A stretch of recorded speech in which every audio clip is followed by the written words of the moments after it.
Radio Westeros, episode 15. And here's the latest news on the Battle of Fire. Hello listeners, this is Lady Guinevere broadcasting from the Radio Westeros studios in King's Landing. We have a packed show today, covering the latest breaking news from around the world. But there's really only one story people need to hear today, and it's a big one. With the usurper Stannis Baratheon holed up in an icy crofter's village and going nowhere, the eyes of the world now turn east to Essos, where our correspondents anticipate that a large-scale war will soon commence. The city of Meereen is besieged by a large Yunkish force, and military action now seems inevitable. So the world has yet another war. People have named it the Battle of Fire, and we'll be assessing the situation very closely and following any action that breaks out. Radio Westeros has two correspondents on the ground, Yolkboy and BryndenBFish, one with each rival camp, and they'll be giving insights into personnel, troop numbers, military strategies, and the politics behind this tense situation. We also have Stephen Attewell from Race for the Iron Throne, and Aziz from History of Westeros, joining us for special guest consultation slots to aid our coverage. Let us be your eyes and listen with your ears. We are Radio Westeros, and this is our look at the Battle of Fire.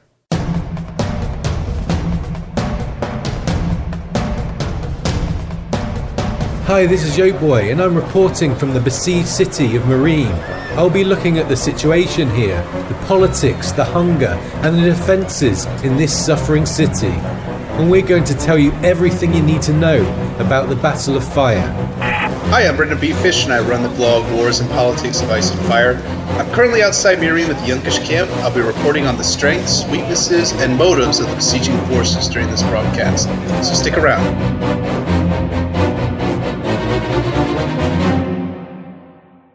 Okay, so the Battle of Fire. Meereen is on a knife edge. With rumors of disease, famine, and dragons, we will endeavor to offer you a faithful investigation into this war at the edge of the world. We'll begin by taking a look at the conditions on the ground in Meereen and in the Yunkish camp. Then we'll get a thorough overview of the troops from our correspondents and a look at the history of the region. We're going to begin right now, though, with a brief recap of the recent events in Meereen and Slaver's Bay. We begin our story tonight by exploring the events leading up to this outbreak in hostilities. The root of this Battle of Fire seems to date back to when a small ship, a Targaryen queen, her small entourage, and 3 small dragons sailed into the port of Astapor. Daenerys Targaryen, seeking a way back to Westeros to reclaim her father's Iron Throne, needed an army. Apparently appalled by the slave trade, and with no coin to pay for an army, she used a trick and dragonflame to take a large Unsullied force from the Astapori. She freed the slaves of Astapor, and her Unsullied too, and won the hearts of thousands who then called her mother.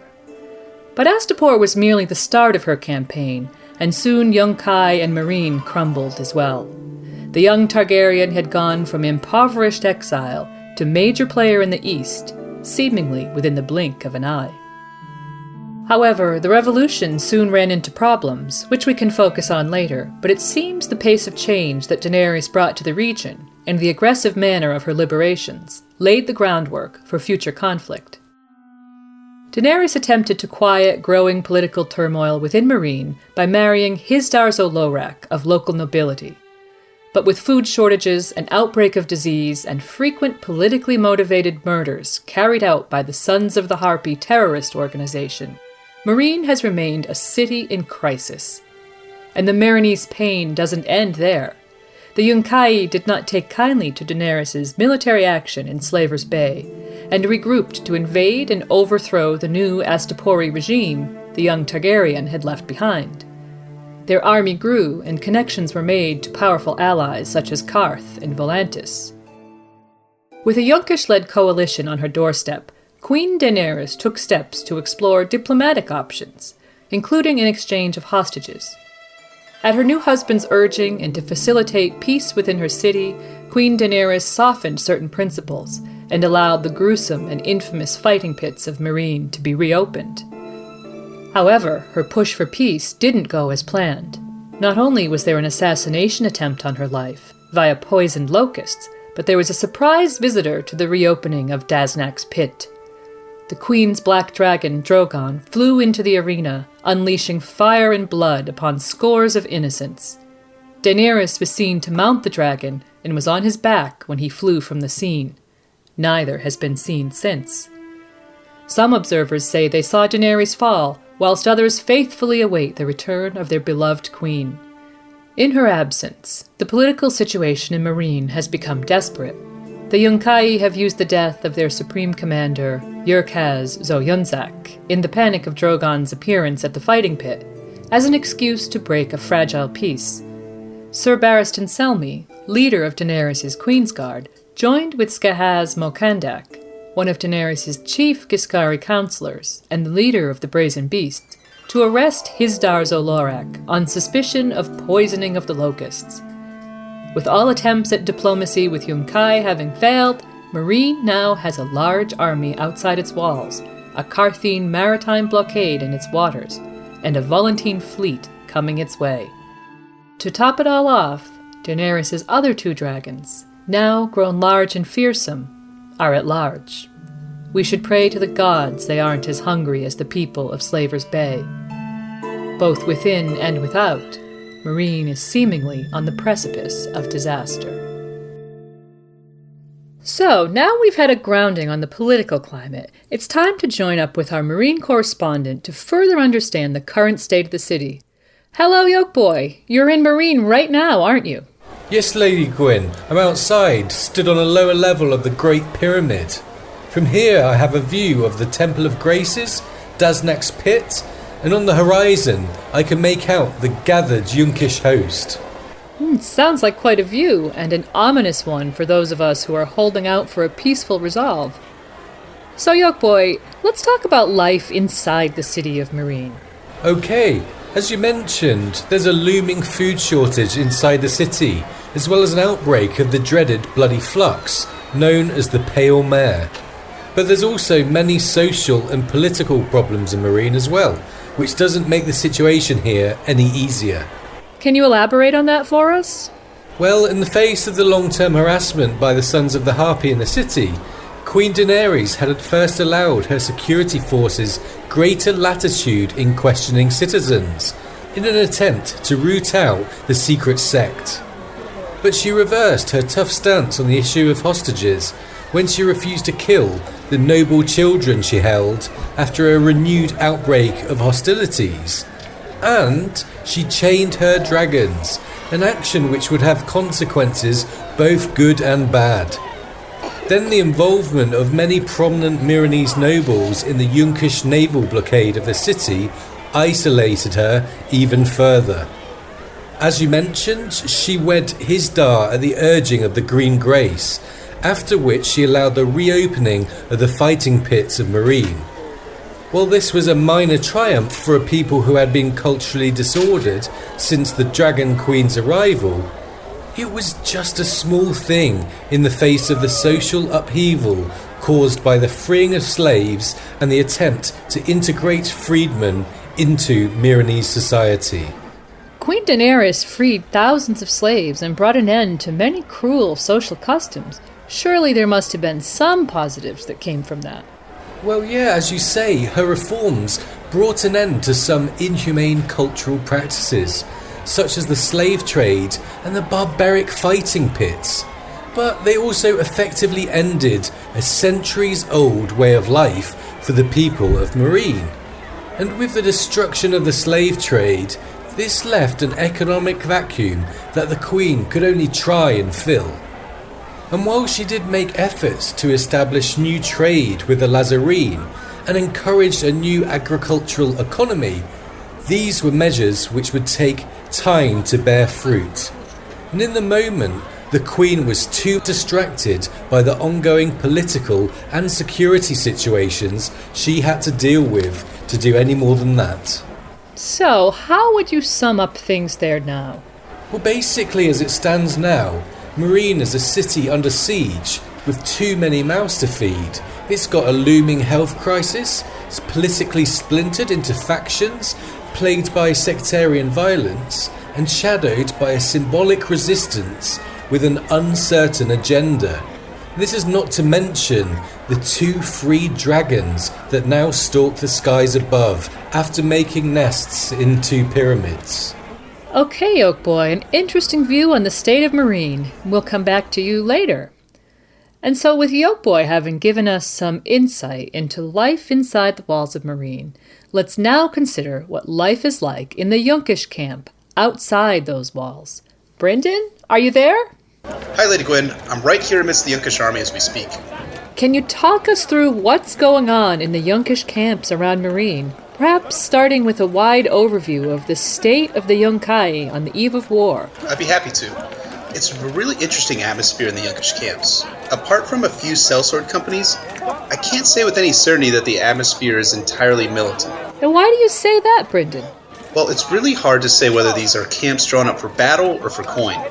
As we speak, there are 3 separate camps arrayed around the city of Meereen. To our north, 2 Giscari legions have taken position north of the Skahazadan River and have cut Meereen off from resupply.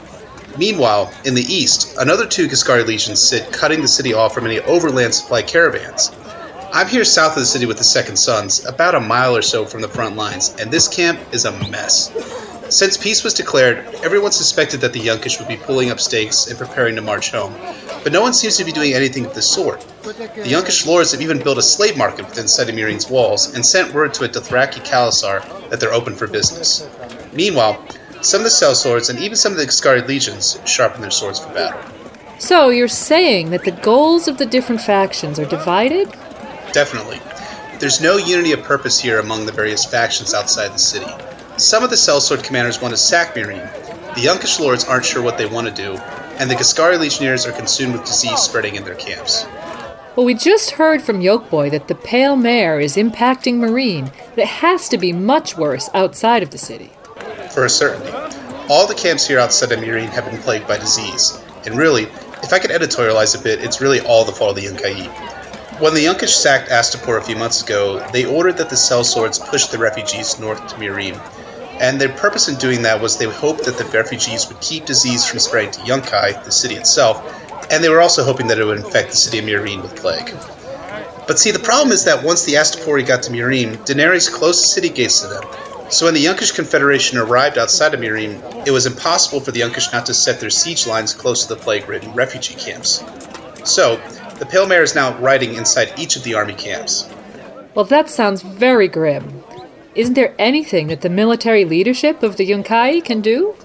That's the problem. There really isn't much in the way of Yunkish leadership outside of Meereen. The Yunkai originally selected Yurkaz Yunzak as their supreme commander, but when he was killed by a stampeding crowd of terrified civilians fleeing from Drogon, the Yunkish couldn't choose a new commander, so now they're rotating command day to day amongst themselves. That sounds highly disorganized. How are the sellsword companies taking this? Well, that's the thing. While the Yunkish pretended commanding, it's the sellsword commanders who seem to be directing day-to-day operations. One sellsword commander, known only by the name of Bloodbeard, is the one who is really calling the shots, at least in the South Camp. And it was he who made all those extraordinary demands at the Meereenese court a few days back. So, with Bloodbeard taking a leading role, apparently, is the feeling at the camp that at least someone is taking charge? Maybe the company of the cat and the Yunkish lords feel this way, but the sense I get from the other sellswords is that they're not very pleased by this turn of events. And that's really the rub here. There are too many independent factions within the Yunkish Confederation. Take the Tattered Prince and the Windblown. Just 1 year ago, the Windblown and the company of the cat fought on opposite sides of a war in the disputed lands. It's an open secret that the Tattered Prince and Bloodbeard despise each other. And now they're on the same side, but only Bloodbeard is calling the shots. We've heard rumors that this turn of events is sitting poorly with the Windblown, and while Brown Ben Plumm has been all crinkly-eyed smiles when dealing with the Yunkish, we've heard rumors that he's taken a few fugitive slaves into his service, slaves that have been urging him to betray Yunkai. We've even heard a very unlikely rumor that one of these fugitive slaves is the fugitive known as Tyrion Lannister. And that's my opinion on the state of the Yunkish camp, Lady Gwyn. I'll be back later for a report on their troop sizes. Talk to you then. Thanks, Brynden. So, we have a good overview of the moods running through both parties as we edge closer to conflict. And now it's time for an advert from Meereen. Hello, listeners of Radio Westeros. This is Shahaz Mokandach, also known as the Shavepate, and leader of the Brazen Beasts. In Meereen, we have some problem. Worse than the big rats of our sewers. There are real vermin they call the Sons of the Harpy. They are so much cowards they attack at night, killing innocent freedmen, and take the blood of their dark slaughter to make a sign of the Harpy. I have tickled every man allowed by our queen, and sometimes their daughters too. But confession has come too easy, and so the Sons of the Harpy still not been found. I am not even allowed to kill noble child hostage, and so this shave pate needs help of Radio Westeros listener. If you know any of information that can lead to Sons of the Harpy, please find me at the Great Pyramid and help us rid of this vermin. Big prize for information is a brazen beast mask made of brass. Choose from bear, boar, bull, jackal, hawk, heron, locust, seal, rat, lion, tiger, ape, owl, cat, serpent, wolf, basilisk, and fox. And that was the shave pate with an appeal for information about the Sons of the Harpy, and there'll be more adverts running through our coverage. So now let's go to Yolkboy and Meereen for an assessment of the troop numbers on that side. Hello again, Yolkboy. Hi, Lady Gwyn. So, with battle imminent, what listeners really want to know is just how large this war could be. Can you give us any kind of breakdown on the forces you've seen or heard about there in Meereen? Yeah, no problem. The Meereenese forces seem to total anywhere between 12 and 15,000 men, organised into about 10 to 12,000 infantry and 2 to 5,000 cavalry. That's a serious military force there, and they'll need every last man if they're to prove victorious against the Yunkai. And just how are these troops divided up? Okay, let me give you a full breakdown of the different factions. It's a mixed army, but not one that should be underestimated. And let's start with the large contingent of Unsullied. And these Unsullied are both the largest element in Barristan's army, as well as the core of Daenerys' supporters in Meereen. These are the most fearsome warriors at Barristan's disposal, and most of these Unsullied had been trained from a young age in Astapor to fight as slave soldiers. When Daenerys freed them, they elected to stay with her and fought in her initial campaign at Astapor, Yunkai and Meereen. The Unsullied, of course, are eunuch warriors who fight on foot, perhaps the fiercest infantry unit in the world, and each Unsullied is armed with 3 short spears, a sword and a shield. So, the army of eunuchs that Daenerys took from Astapor and then subsequently freed seemed to be loyal regardless. And we're going to have Stephen Attewell in for a close look at these renowned warriors a little later on. Yes, Stephen can fill you in on the history and traditions. But for now, I'll say that these guys are first-class spearmen, obedient, organised, and not an opponent you'd want to ride into. They excel against cavalry and are more efficient as a defensive unit. How Barristan chooses to employ his Unsullied will be very interesting. And what's the head count for these Unsullied, Yolkboy, and who is their captain? Well, we're looking at about 8,000 Unsullied, all ready to die for this cause. And the captain is called Grey Worm. He was elected by the Unsullied, so imagine that he doesn't scare easily. And what's your verdict for the Unsullied making a big impact in this war? My verdict is that they could make a huge impact. Some Unsullied will be needed to guard the city, however they still have huge numbers. With their organisation, they should be a force to be reckoned with. But remember, they fight like a unit, so a lot will depend on their ability to make a strong formation outside the city walls. Okay, so what else does this Meereenese army have up their sleeve? Well, next we should talk about the 3 companies of freedmen. These were mainly slaves Daenerys freed in Astapor, Yunkai and Meereen. So 3 ragtag groups of men, seemingly loyal to their queen Daenerys, and they total around 2,000 men. Again, loyal to the woman who struck off their chains and in no rush to step into the waiting shackles of the Yunkai.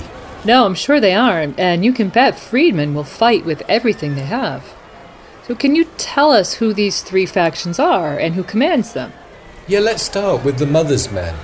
They're commanded by an Unsullied named Marzalan, who I hear is the brother of Daenerys' translator, Missandei. Next we have the Stalwart Shields, led by Yolono Dozyob, and...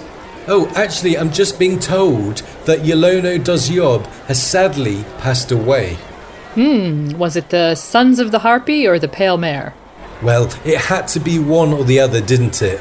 And this was the work of the Pale Mare, and I can't emphasize enough the devastation this disease has brought to the suffering area. Yolono Dozyob, rest in peace. And I'm hearing that in his place, Tal Turak steps in, who's originally from the Summer Isles. Okay, and who's the third group of freedmen? Lady Gwyn, the third group is called the Three Brothers, commanded by Simon Stripeback. Stripeback? Is he named for a Zorse or a tiger? Well, Lady Gwyn, this moniker is unfortunately more sinister. He's named for the stripes of scars on his back. He's clearly had a taste of the slave master's whip in his past. Unfortunately, an abundance of terrible backstories for these freedmen, and this war is likely to cause many more. So, Yolkboy, are there any more troops we should consider? Yes, there's more. So let's talk about the Brazen Beasts and the Stormcrows. The Brazen Beasts, it's rumoured, will be left to guard the city with some of the Unsullied, and this puts a lot of power in the hands of the leader of the Brazen Beasts, the Shavepate. He is an anti-Hisdar man, and that is no secret here. Whether he can be trusted with Hisdar and child hostages as Barristan rides off to war is certainly open to debate. So, it seems like leaving the Brazen Beasts as the City Watch could free up troops, remembering that the Meereenese are outnumbered here, but it harbors the risk of the Shavepate making some volatile political calls whilst the battle rages. And so what about the Stormcrows? So the Stormcrows were sellsword company numbering around 500 men, all cavalry. They're the quickest, most mobile group at Barristan's disposal, and so could be very, very valuable on the battlefield. So that's all for Barristan's main contingent, but he does have some smaller factions, is that true? Yes, Lady Gwyn, Sir Barristan has been training former pit fighters and other freedmen, and apparently has knighted some. Notable members of the group include the Red Lamb, Larak, and Tumco Low. This group has around only 26 members, but I did get a glimpse of the Red Lamb, a Lazarene former slave, and I can tell you that he looked fierce. Well, we'll keep an eye out for the Red Lamb if it comes to battle then. Yes, keep an eye on him. And talking of pit fighters, there's also around 200 ready to fight. These fighters are rowdy, fearless, and it seems ready to die for Meereen. They're aggressive and could be useful to Barristan. However, we could question where their loyalty lies, as they seem to favour Hisdar, who of course was arrested by Barristan. So, I'd keep a close eye on those pit fighters. Okay, we will do. And are there any left of Daenerys' Dothraki contingent? Well, I'm hearing around 20 of these Dothraki who've followed Daenerys since she hatched the 3 dragons. It's a modest number, but they're fierce and loyal. And Lady Gwyn, that's all for the Meereenese army, and those within the city walls will be praying that it's enough. Yes, I'm sure they will be, and thanks so much for all this information, Yolkboy. Okay, so we're all up to date on the Meereenese troops, but Radio Westeros must report with balance, and so now we will go to Brynden for the lowdown on the enormous and diverse Yunkish army. Good morning, Brynden. Can you hear me? Yes. Hi, Lady Gwyn. I can hear you. Okay, so both our correspondents are in the thick of it now. So, Brynden, the Yunkai, not really known for being a military powerhouse in Slaver's Bay. What changed? Well, it's a combination of things, Lady Gwyn. A lot of it comes down to anger and the profit motive.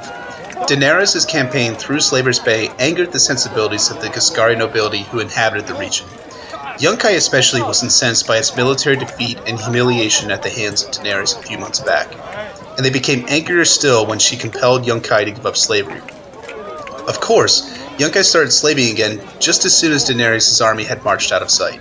And you mentioned the profit factor as well. What's that all about, Brynden?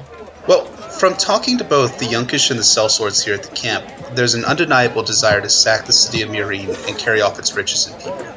In fact, this was a selling point that the Yunkish lords used to entice Sellswords to take contract with them. And these Yunkish lords, are they in charge of this massive host of soldiers surrounding Meereen?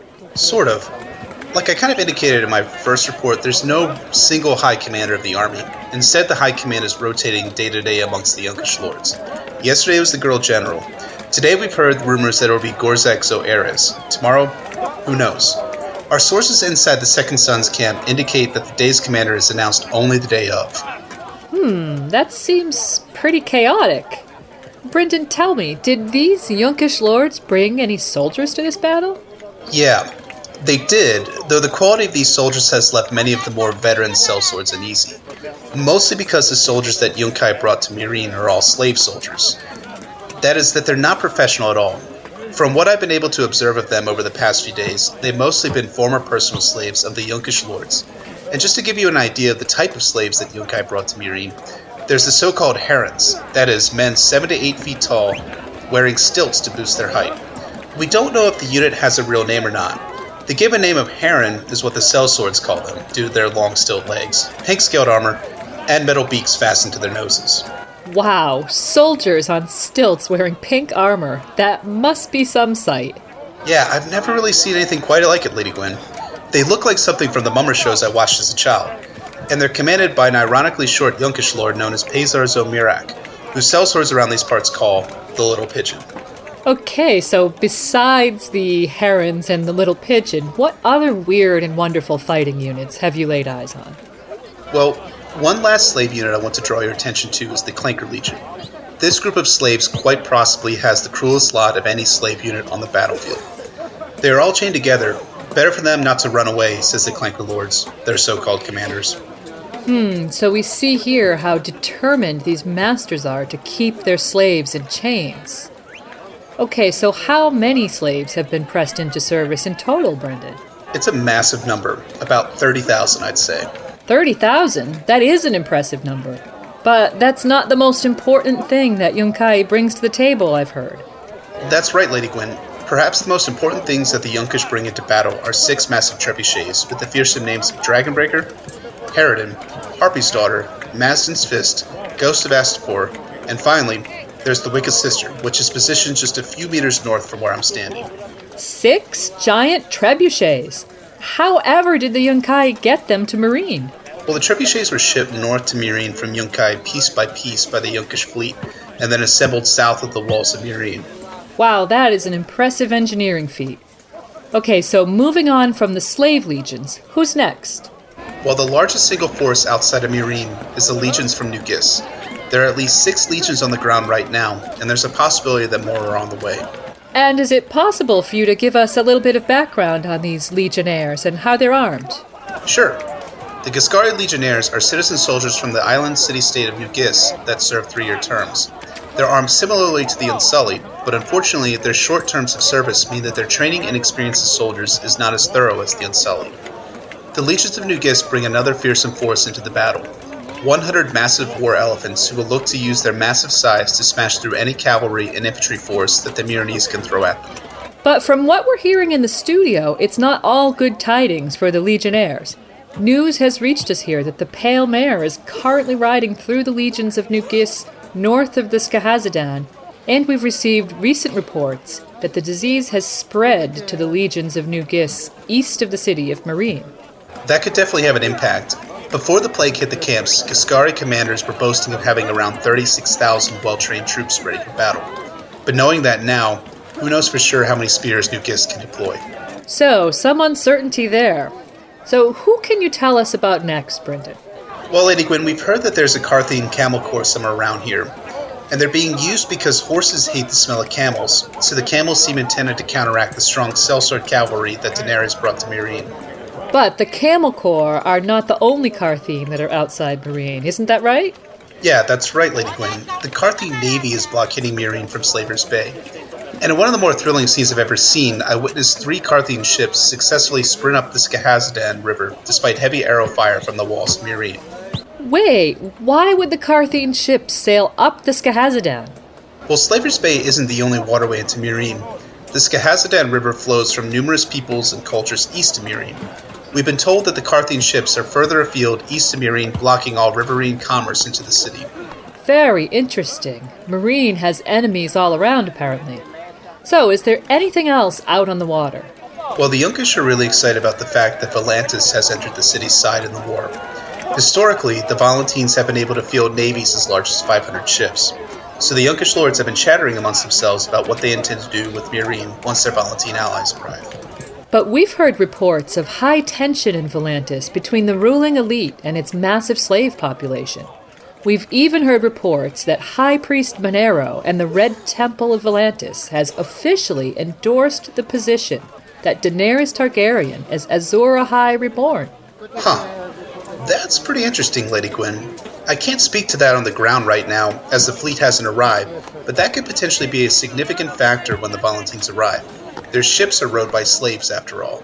Yes, I'd imagine that could be significant. And there are also smaller contingents of soldiers fighting on behalf of Yunkai, right? Yeah, that's right. I've seen Tolosi slingers practicing their craft, albeit in a cruel way. They've been throwing lead balls at chained slaves to improve their accuracy. We've also seen about 300 crossbowmen from the island city of Illyria. If the Meereenese can sally forth against Yunkai, these men will likely be extremely dangerous. But the Tolosi slingers are not the best soldiers in the field for Yunkai. Like you alluded to at the start of your segment, the Yunkish put out the word that they were looking to hire multiple sellsword companies to accompany them on their campaign to Slaver's Bay, and several companies took contract with Yunkai. That's correct. The Yunkish hired 3 sellsword companies prior to setting out from Yunkai, and they had the good fortune of having a company turn cloak on Daenerys Targaryen as they marched north to the city. And can you walk us through these sellsword companies? Gladly. Well, first up we have the Company of the Cat, commanded by the notorious sellsword commander known as Bloodbeard. He commands about 3,000 or so veteran infantry. Some of the other sellswords have been bitterly complaining recently, as Bloodbeard has unofficially assumed the role of Supreme Yunkish Commander since the deaths of Yezin and Yurkaz. And is there more to this rivalry than simple jealousy? Yeah, absolutely. This brings us to our second sellsword company, the Windblown. Now, the Windblown are a force of about 2,000 or so heavy horse, commanded by a person known only as the Tattered Prince. Can you tell us anything about the background of the Tattered Prince? Well, he's a notorious sellsword commander who allegedly was once selected to be the Prince of Pentos after the last Prince of Pentos was beheaded. Instead of taking on the alleged great honor of becoming the Prince of Pentos, the Tattered Prince fled to the disputed lands to start his own sellsword company. And you alluded to the fact that Bloodbeard and the Tattered Prince are at odds. What's the story behind that? Well, Bloodbeard and the Tattered Prince were on opposite sides of a recent war in the disputed lands, so one can assume that they both lost men fighting each other. Ah, well, that would certainly explain why they might hate each other. Yeah, and there's also been a lot of talk about the loyalty of the Windblown. For a long time, the Tattered Prince was nowhere to be found in the war councils of the Yunkai. He recently re-emerged from whatever it was he was doing with 2 Westerosi knights, who he personally assured me had no love for the Dragon Queen or her city. Okay, so moving on, who else should we know about? The Long Lances are another sellsword company that took contract with Yunkai. Their commander is Gylo Regan, an elderly-looking man who commands about 800 riders. The Long Lances are presently guarding the trebuchet known as the Ghost of Astapor. And is it necessarily wise to have cavalry defending a fixed position? In my opinion, probably not. Okay, so you mentioned that there are now 4 sellsword companies. Who's the last one? That would be the Second Sons, commanded by Brown Ben Plumm. Wait, is that the same Brown Ben Plumm who fought for Daenerys, now fighting for Yunkai? Yeah, I've gotten to know the Second Sons pretty well since I've spent most of my time in Slaver's Bay with them. From what I can see, Brown Ben Plumm wanted Daenerys to turn her dragons against the Yunkish army moving up the coast. But Dany instead apparently chained her dragons and refused to allow her dragons to be used against the Yunkai. The way I heard it from a drunk lancer, Brown Ben Plumm and the Second Sons turned their cloak the first chance they got. Okay, so there's some background on why they turned on Daenerys. What's their composition and strength? It's about 500 or so heavy cavalry. Yunkai has placed them about a mile from their front line, pretty far from any action if hostilities break out. That's led some of the company to think that the Yunkish don't trust them, and given recent events, well, the Yunkish might be rightfully skittish about having the Second Sons too close to the front. And that's all I have on the Yunkish army circling Meereen. Back to you, Lady Gwyn. Thank you, Brynden. An excellent and thorough breakdown of this huge Yunkish host, and I think it's clear that Meereen is well and truly outnumbered. And now, with our reports from Yolkboy and Brynden, we get a sense of the scale about this looming battle of fire, and hopefully we all have a better understanding of what's happening. This whole situation is on a truly epic scale, but the underlying issues are also large and very complex, dating back a long time before Daenerys Targaryen set foot in Slaver's Bay. So now we welcome expert historian Aziz, who some of you might know from the History of Westeros podcast, to help give us an historical overview of the Slaver's Bay area. Hello, Aziz. Hi, Lady Gwen. Thanks for having me on. And we're glad you could join us. So, Aziz, we want to know about historical factors that still affect the Bay. Why don't we start with the ancient Giscari Empire? Okay, Lady Gwen, no problem.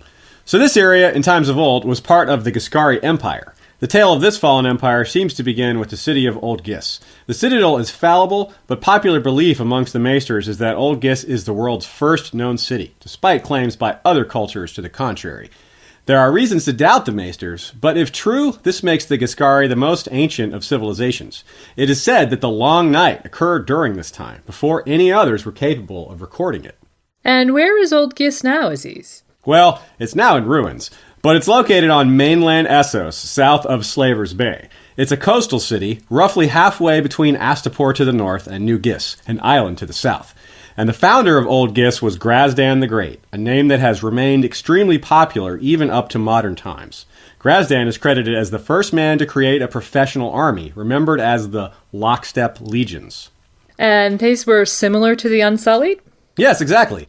And I know you have Stephen Attewell coming to talk to you about the Unsullied, but Lockstep Legions were similar. However, these legionaries weren't slaves, but free men. Anyway, the modern Unsullied do actually combine the two things Old Gis was most known for: the disciplined professional army and slavery.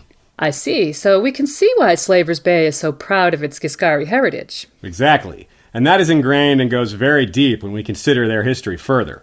Using the great military advantage these lockstep legions gave them, the Giscari founded the world's first empire by subjugating their neighbors.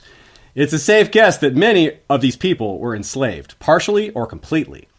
The empire took the emblem of Gis, a harpy, a woman's torso with wings of a bat instead of arms, legs of an eagle, and a scorpion's tail. In its claws rested a thunderbolt. An empire built on shackles and chains, it seems. And so how far did the Giscari Empire stretch? Well, Lady Gwen, it was huge. It ranged all over the known world to take slaves, even conquering Nath 3 times. They founded colonies as far away as the continent of Sothorios.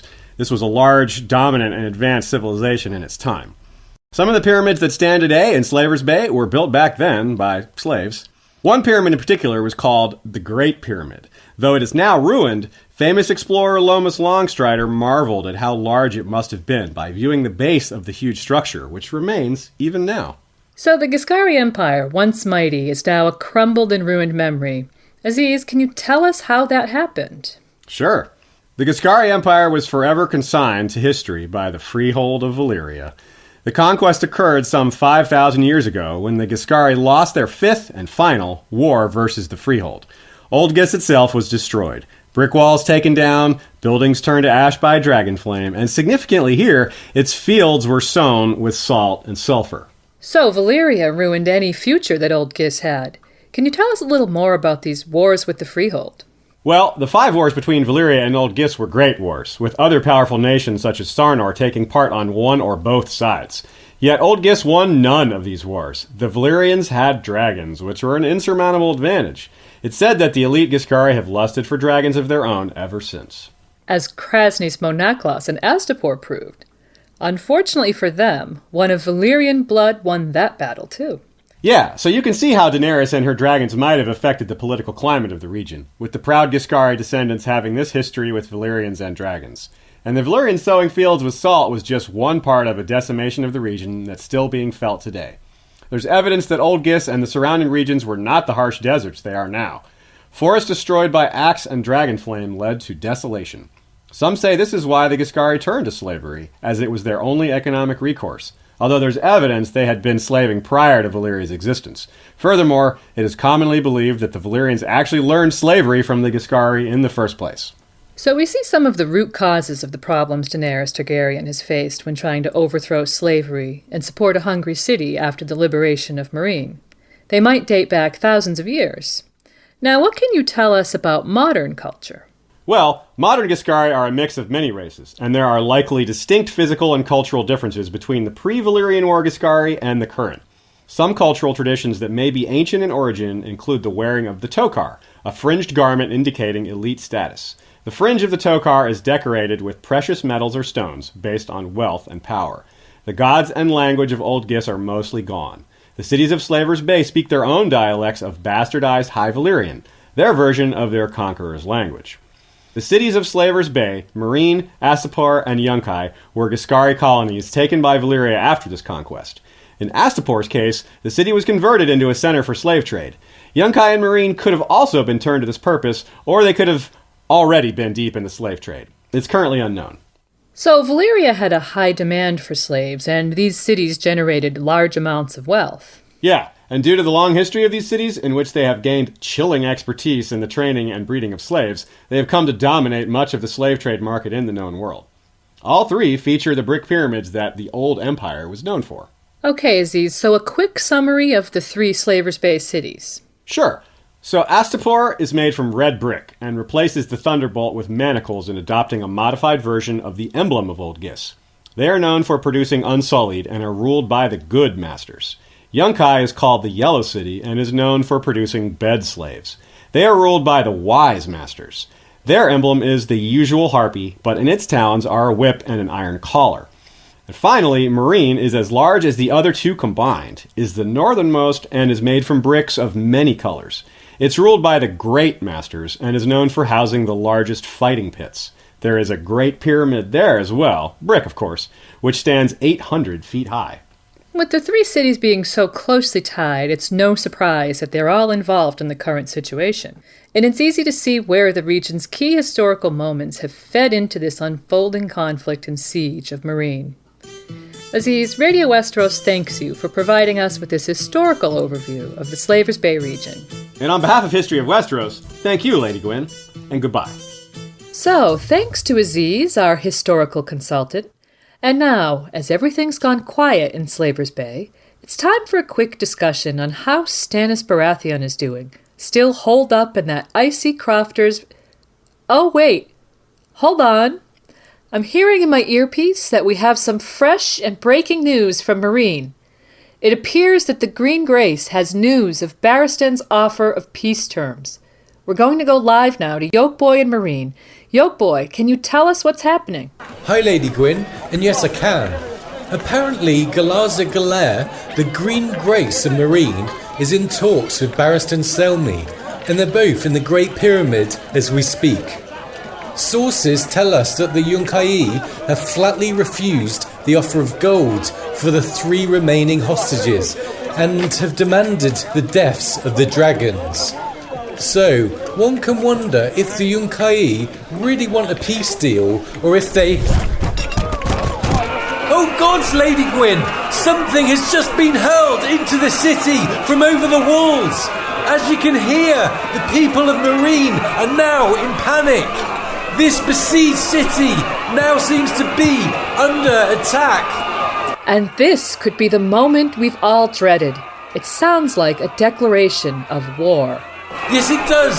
Something has landed very close to where I'm stood. It must have been fired by one of those huge trebuchets. Okay, let's go over to Brynden outside the walls. Brynden, can you confirm that the Yunkai have thrown stones over the walls of Meereen as an act of war? It is an act of war, Lady Gwyn, but it's not stones they're firing. I'm right by the Wicked Sister now, and the Yunkish are indeed firing their trebuchets. But I'm afraid to say the trebuchets aren't firing stones. Instead, they're being loaded with diseased corpses. Yeah, it seems that Brynden's correct. I can see the remains of several bodies. diseased, dead, and dangerous. I must head indoors now, Lady Gwyn. The panic of this crowd is increasing, with the threat of the Pale Mare being flung our way. Okay, so it now looks like war has begun, the Battle of Fire. And we will likely see a response from Barristan on the morrow. We can only pray to the Mother for the innocent citizens that will be casualties of the awaiting horror. Mother, have mercy on every man, woman, and child involved. Are you unsatisfied with your life? Want some excitement, some adventure, some riches? Then come and join the Wind-Blown Sellsword Company. I am called a Tattered Prince. They say I am tattered and twisty, a rogue. Yet those tatters fill my foes with fear, and on the battlefield, the sight of my rags blowing in the wind emboldens my men more than any banner. My wind-blown mercenaries number 2,000, yet still we seek more men. You'll ride to battle with us and come home richer than a lord. Ride with us, die with us, but first live with us. The wind blown, and now we ride. Please note, deserters will be judged harshly. I will send hunters after you, and if you're lucky, your foot will be cut off so you will never run again, and if you're unlucky, you'll be sent to Pretty Maris, who will stretch out your dying for more than a moon's turn. And welcome back. Just a few moments ago, war seemed imminent, but now we know without a shadow of a doubt that war has truly begun. We suspect that all-out battle will erupt shortly. During the break, Yolkboy reported that they were moving, so we're hoping to hear from him soon. But before the battle breaks out in Meereen, I thought it might be a good opportunity to talk with BryndenBFish about the tactical formations, strengths, and weaknesses that the armies bring to the battlefield. So, Brynden, what, in your opinion, is the strongest unit on the battlefield? So there are a lot of units here on the battlefield, from cavalry to spearmen to archers to slingers and even elephants. We're looking at a smorgasbord of different units and strengths. In terms of the strongest, as Yolkboy so ably demonstrated, I think the Unsullied are probably the best unit here on the battlefield. Their presence has been the difference between defeat and victory in many occasions, but most famously they defeated an entire Dothraki Khalasar outside the walls of Cahor, despite being vastly outnumbered. That's impressive, and we'll be talking with Stephen Attewell more about the Unsullied shortly, but briefly, how did they manage that? It's almost entirely due to their discipline and their use of spear wall tactics against Dothraki cavalry. The Unsullied generally fight in phalanx formation, meaning that they orient themselves, and most importantly, their spears, towards the enemy. Unsullied units can fight in depth, generally 18 to 24 men deep, in a more boxy formation, or they could be spread out over a wide area to cover more ground. Undoubtedly, Barristan will try to use his Unsullied as his main line of effort. So, those are some of the tactical strengths of the Unsullied. Are there any weaknesses? Well, as heavy spearmen, the Unsullied are slow on the battlefield, so they can't react as quickly to any sudden movements or outflanking light cavalry forces the Yunkish might throw at them. And if the Yunkish hit the Unsullied on the flanks or from the rear with cavalry, while fixing them with their own infantry, it could signal serious trouble for Barristan. Okay, so we'll keep our eye on that. And what else do the Meereenese have going for them? There's 3 freedmen companies comprised of former slaves who have sworn their swords to Daenerys. We've also heard reports from these units that they've received training from the Unsullied. The only other 2 major units that Barristan has in his army are the Stormcrows and the Pit Fighters. The Stormcrows are deadly light cavalrymen who can sweep enemy skirmishers and other light cavalry off the battlefield, but they can also be deployed in a straightforward lancer fashion as well. The Pit Fighters are deadly individual warriors.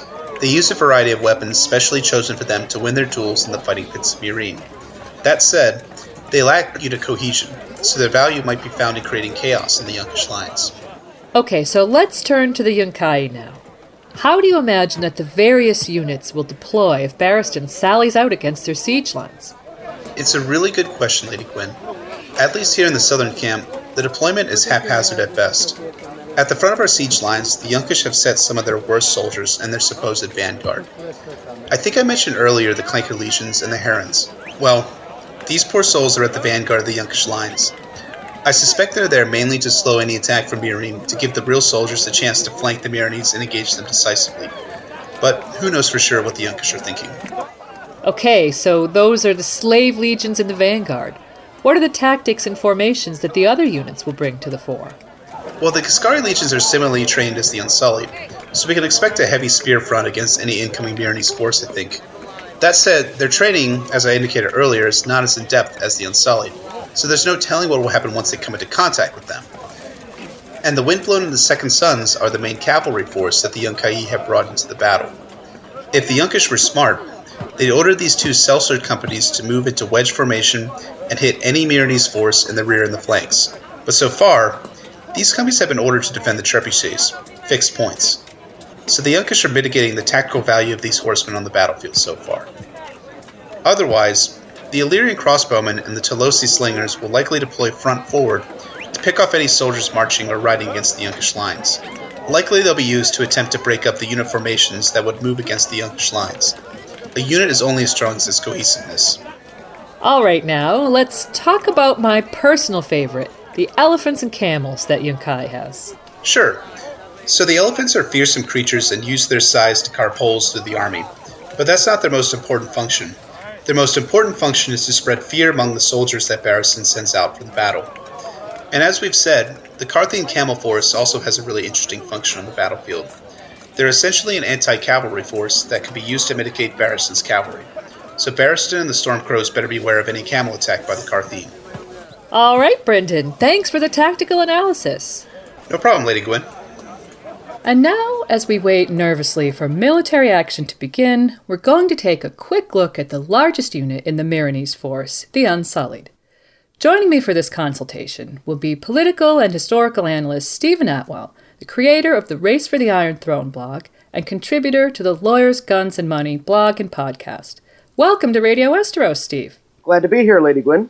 Okay, well, let's get started with an overview of the Unsullied and further our understanding of these respected warriors. Let's start with their history. Steve, where do the Unsullied roots lie?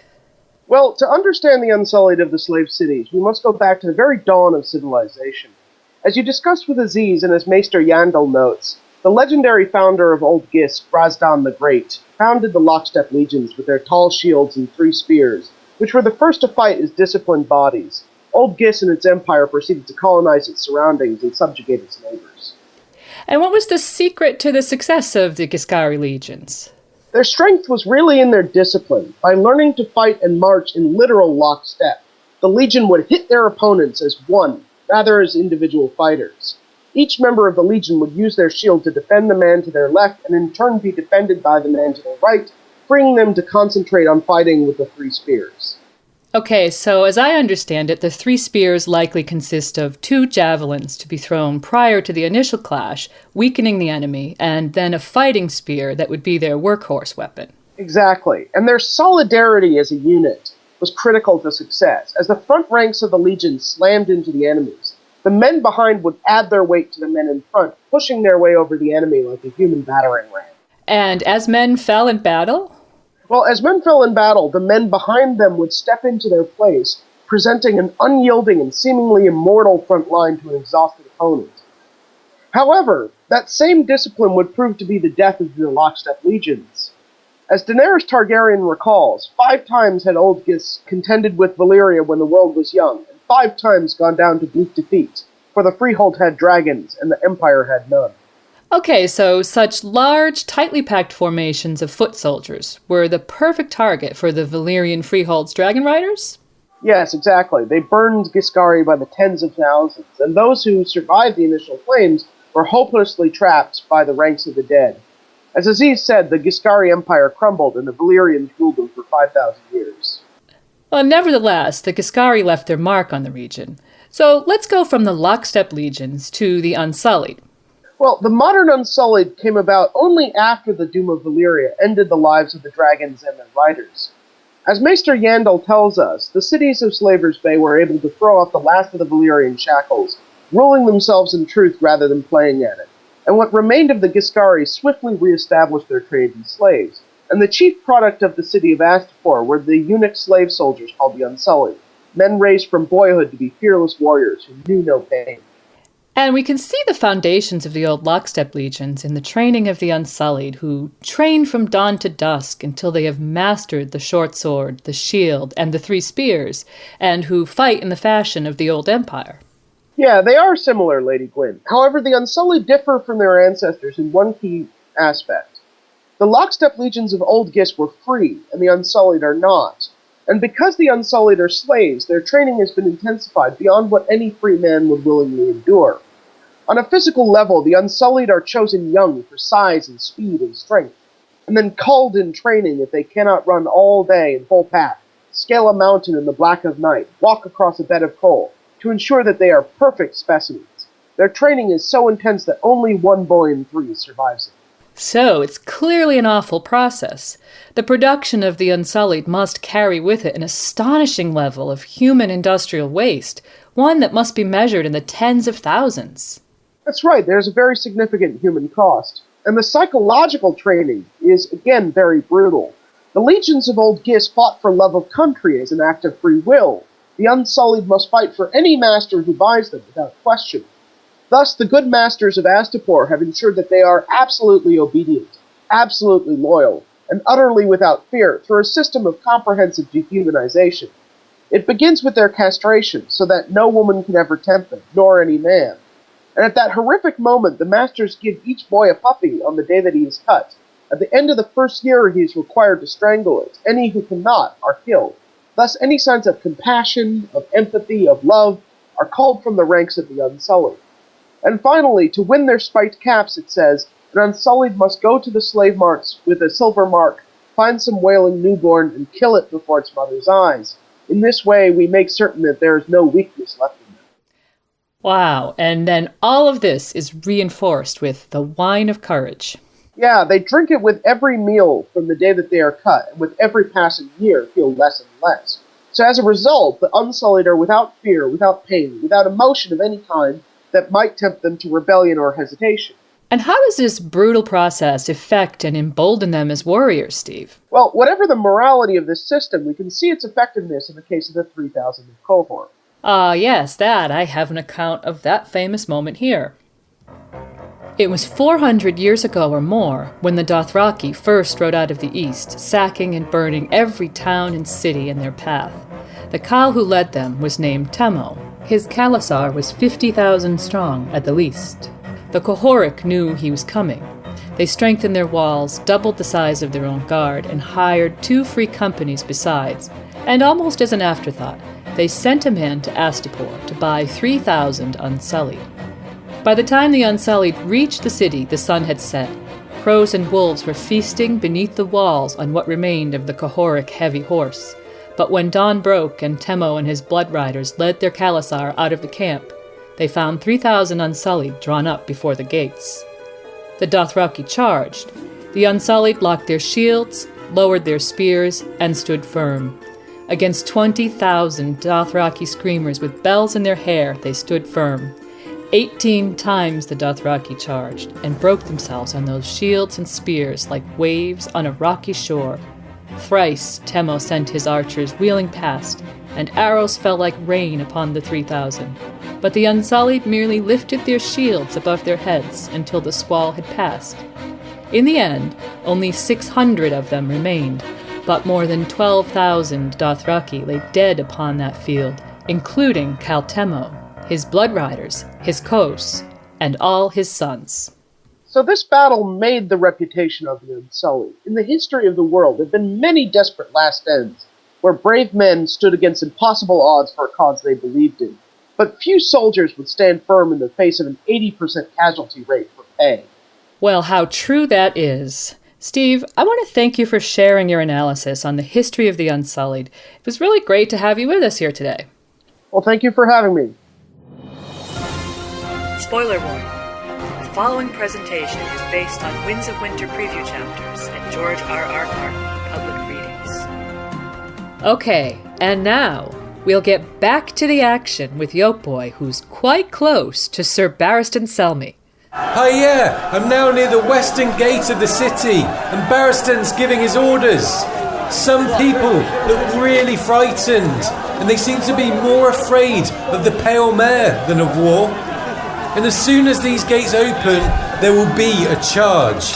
And we're just waiting for... And yeah, here's Barristan now, who looks like he's about to speak. He really needs to improve morale. It's quite evident the Yunkish have the greater numbers here, and the crowd is gathered together. Lady Gwyn, cue some music, and let's hear what Barristan has to say. Gather round me, men. I know what you are feeling. I have felt the same myself, 100 times. Your breath is coming faster than it should. In your belly, a knot of fear coils like a cold black worm. You feel as though you need to empty your bladder, maybe move your bowels. Your mouth is as dry as the sands of dawn. What if you shame yourself out there, you wonder? What if you forget all your training? You yearn to be a hero, but deep down inside, you fear you might be a craven. Every boy feels the same way on the eve of battle. I, and grown men as well. Those storm crows over there are feeling the same thing. So are the Dothraki. There is no shame in fear, unless you let it master you. We all taste terror in our time, but take care that you do not seek death out there, or you will surely find it. The stranger comes for all of us, but we need not rush into his arms. Whatever might befall us on the battlefield, remember, it has happened before, and to better men than you. I am an old man, an old knight, and I have seen more battles than most of you have years. Nothing is more terrible upon this earth, nothing more glorious, nothing more absurd. You may retch, you will not be the first. You may drop your sword, your shield, your lance. Others have done the same. Pick it up and go on fighting. You may foul your breeches. I did in my first battle. No one will care. All battlefields smell of shit. You may cry out for your mother, pray to gods you thought you had forgotten, howl obscenities you never dreamed could pass your lips. All this has happened too. Some men die in every battle. More survive. East or west, in every inn and wine sink, you will find greybeards endlessly refighting the wars of their youth. They survived their battles, so may you. This you can be certain of. The foe you see before you is just another man, and like as not, he is as frightened as you. Hate him if you must, love him if you can, but lift your sword and bring it down, and then ride on. Above all else, keep moving. We are too few to win this battle. We ride to make chaos, to buy the Unsullied time enough to make their spear war. We ride for that dawn. The Red Dawn. The Dragon's Dawn.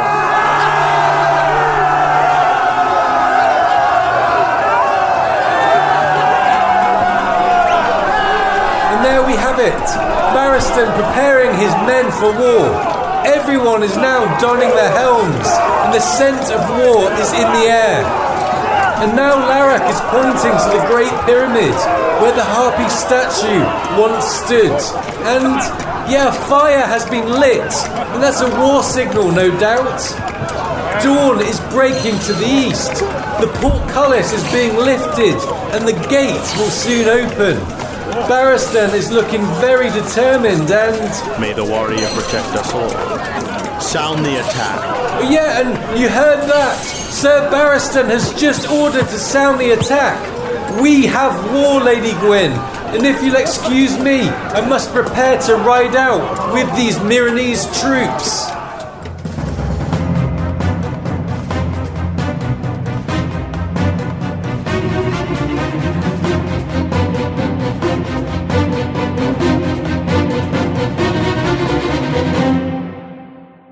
So, a truly rousing and inspirational speech there from Sir Barristan Selmy.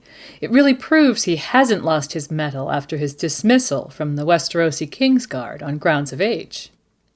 And so, as the Meereenese troops approach the Yunkai to begin this battle of fire, let's stay in the studio for just a moment and contemplate one factor which might play a crucial role: the fickleness of sellswords. Companies of sellswords that can be bought to solidify defenses or further a military cause are common in Essos, and are usually comprised of soldiers from various origins.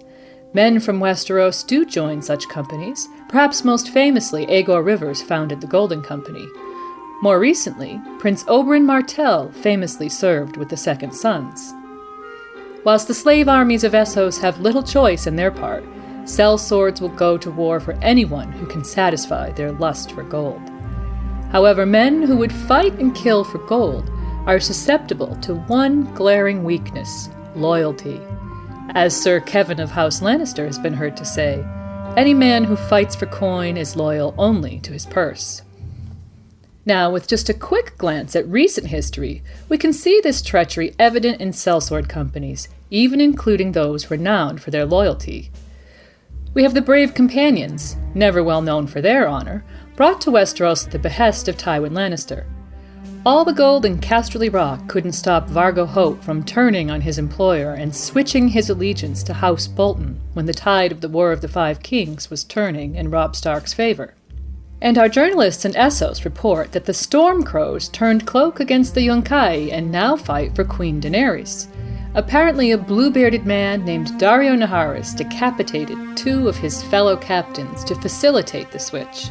And rumor has it, this maneuver was born from a desire to be in Daenerys' bed rather than for gold, a plan which seems to have worked for Daario if our sources can be believed. Next we have the Second Sons, who also deserted Yunkai in favor of Daenerys. The story goes that after plying their leader Meero with wine, Queen Daenerys ordered an attack upon them. After a general rout where their captain fled, the Second Sons elected Brown Ben Plumm as their commander and turned their cloaks. We hear their former captain Meero was later savagely beaten and thrown to the crowds by an old man with a stick, which sounds a likely tale. The Second Sons seemed happy enough to invade Meereen. However, the plot thickens here as the Second Sons have now turned cloak over to the Yunkai. We actually have a quote from Brown Ben Plumm, whom we have a feature on later, who says, "Never trust a sellsword." So there you have it. These treacherous mercenaries don't even trouble to deny it. Finally, we have the case of the Golden Company, who have a long reputation of being the most loyal company in the world. The Golden Company have never broken a contract, is what military advisors would say. Well, we've recently heard that the Golden Company have broken contract with Myr. Nobody seems to know why. It might be for money, but our reporters believe it could be for a deeper reason, and they hear that some contracts are written in ink and some in blood, whatever that might mean. So when disgraced Queen Cersei Lannister said, with her usual foul tongue, that loyal sellswords are as rare as virgin whores, she wasn't kidding.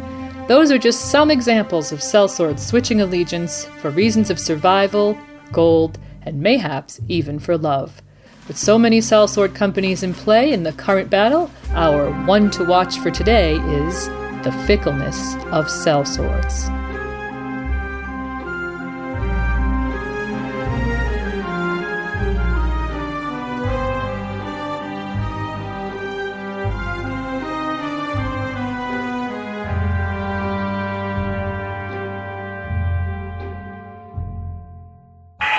Welcome back to Radio Westeros News.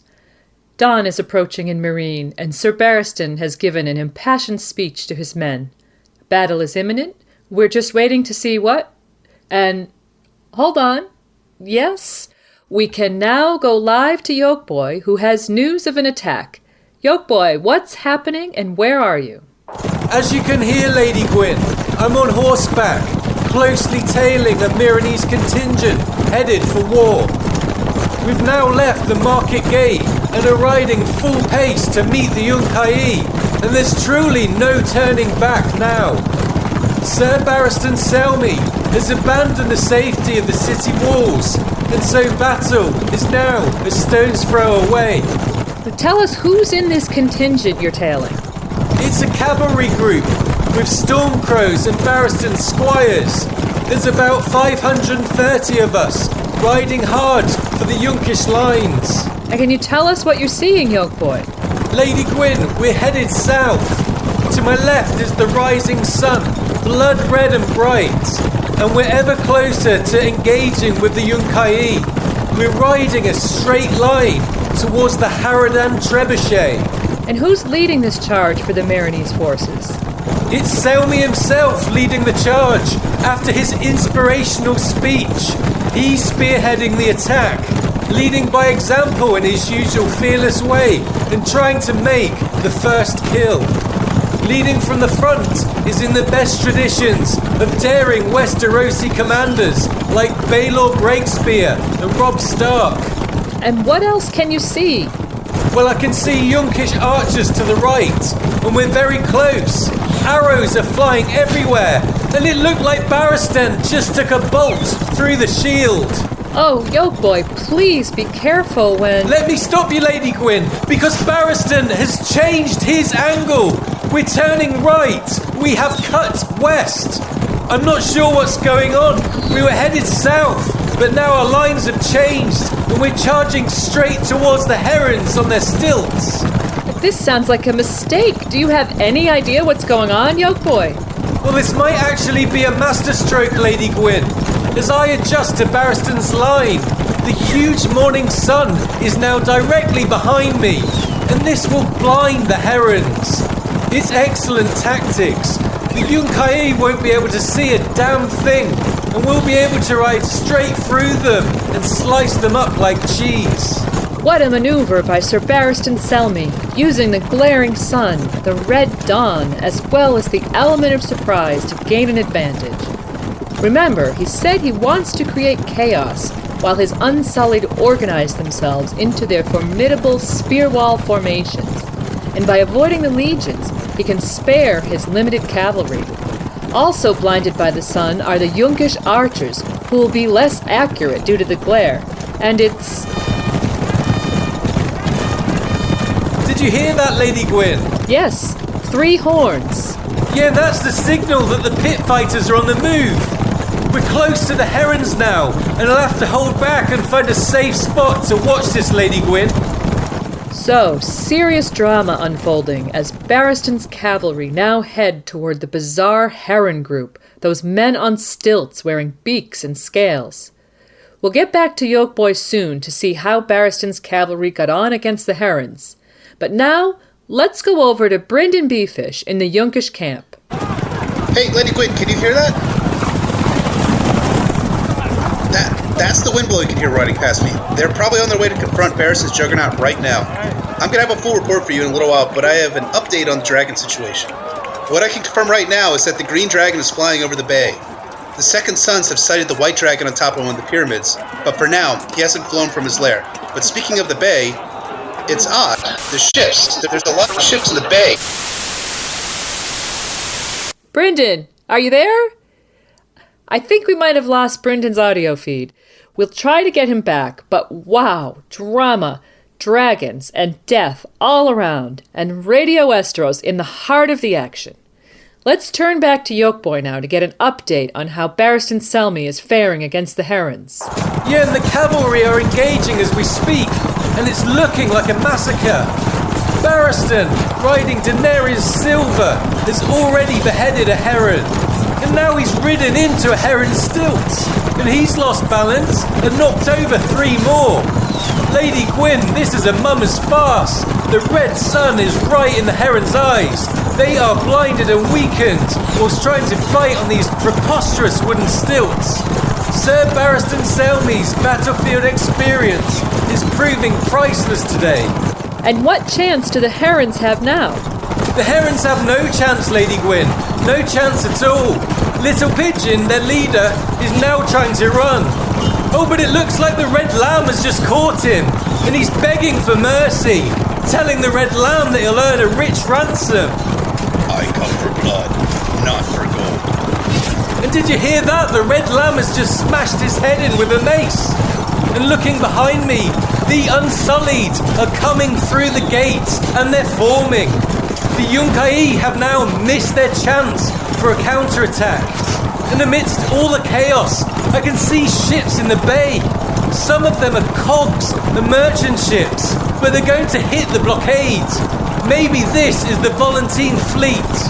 I think Brynden might be able to tell us. If we can get him back. Brynden, can you hear me? Yes, Lady Gwyn. Can you hear me now? Yes, you're coming in loud and clear. Great. Sorry I lost you there earlier.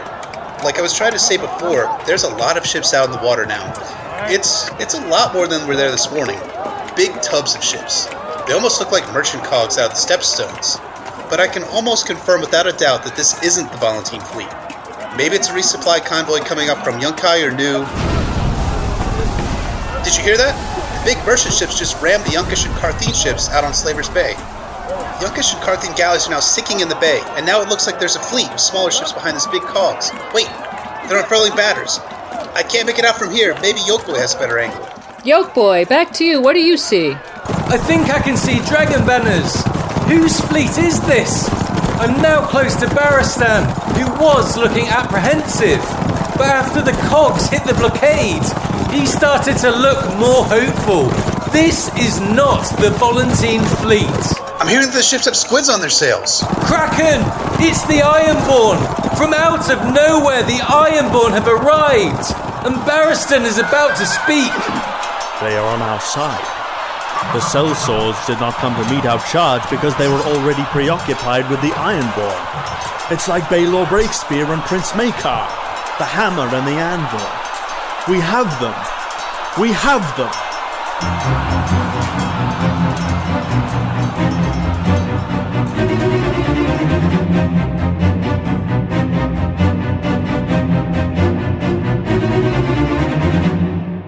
So, unbelievable scenes in Meereen.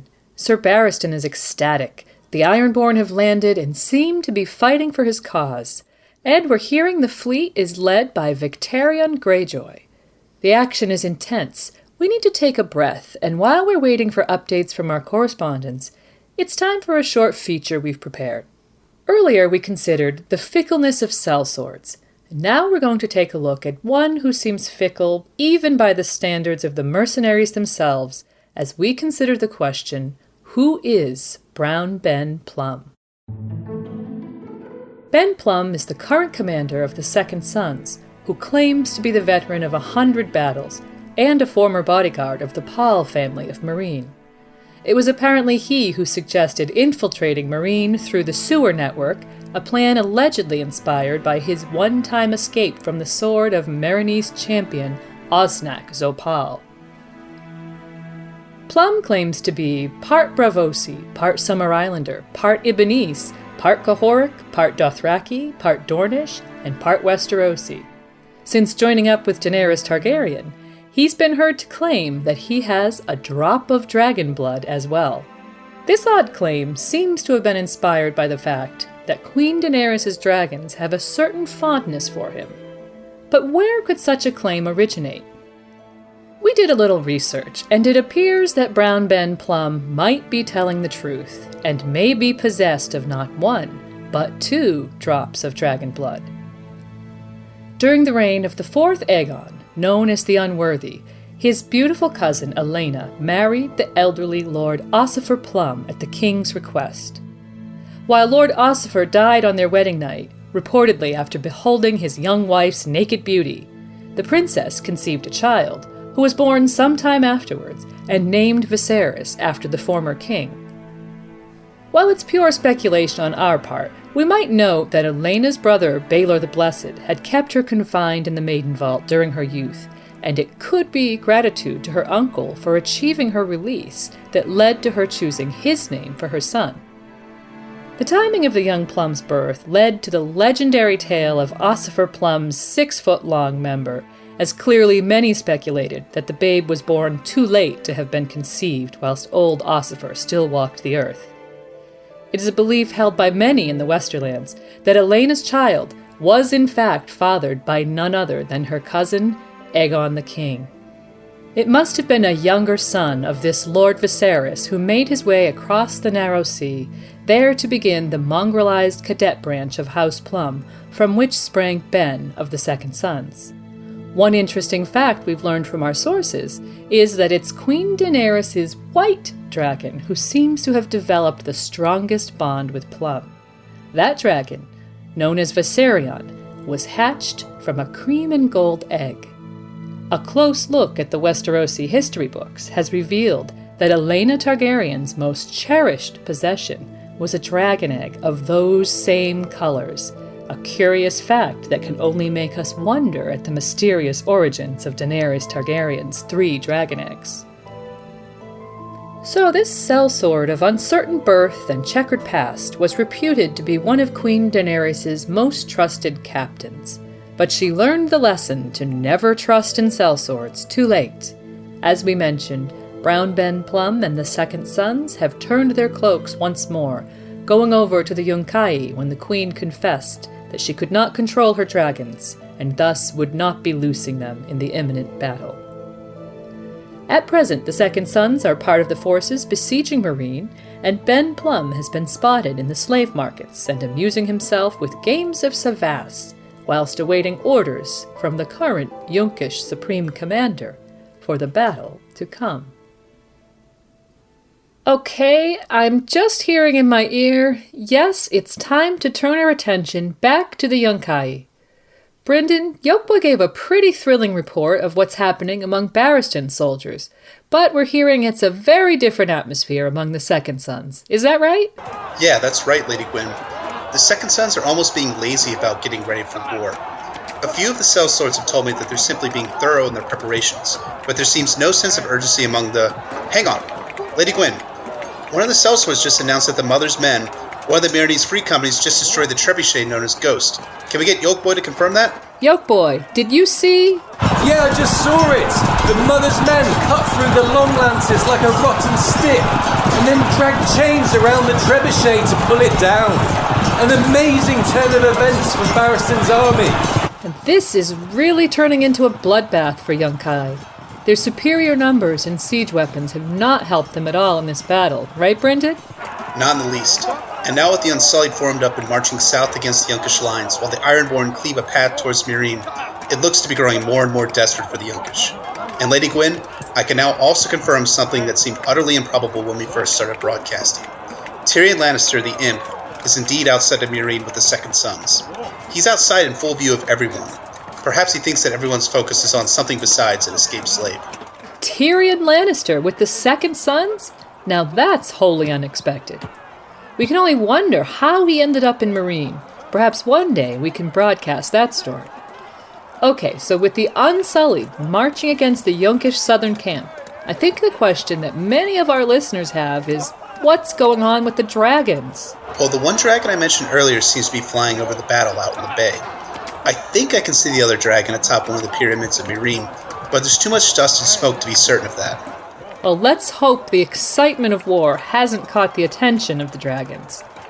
And in your earlier report, you indicated that the Yunkai had set up some of their siege weapons to shoot the dragons out of the sky. Is there any evidence that this plan is being implemented? Not from what I can see. Yunkish siege weapons aren't being employed in the battle at all. Instead, all of the trebuchets are still hurling bodies into the city of Meereen. From a tactical vantage point, siege weapons should now be used in the battle against Barristan's army. At the very least, the Yunkish should be loading their trebuchets with... Brynden, what was that? I can't tell! Everyone is looking up at the sky, but there's too much dust. The Wicked Sisters just launched a batch of bodies into the air. Wait! A streak of fire just tore through the air. A dragon! It now appears that the dragon that was atop one of the pyramids of Meereen has finally joined the fray. The dragon just burned the bodies flying through the air, caught a few of them, and ate them. 2 more fire bodies just fell from the sky. One of them hit a Yunkish horseman, causing the horse and rider to burst into flames. This is amazing, Lady Gwyn. The Second Sons are now looking into the air stunned. Panic is rippling through the camp. There's also now a palpable smell of piss around me. Well, don't blame yourself for that, Brynden. So now dragons are about to enter this battle. What drama outside of Meereen? Lady Gwyn, I hate to interrupt the drama, but a rider just rode up to the command tent of the Second Sons. Can you listen in to what he's saying? He says that the Second Sons are to form up and attack the Ironborn landing on the beaches. He's also reporting that the Ironborn have blocked the mouth of the Skahazadan with a fire ship.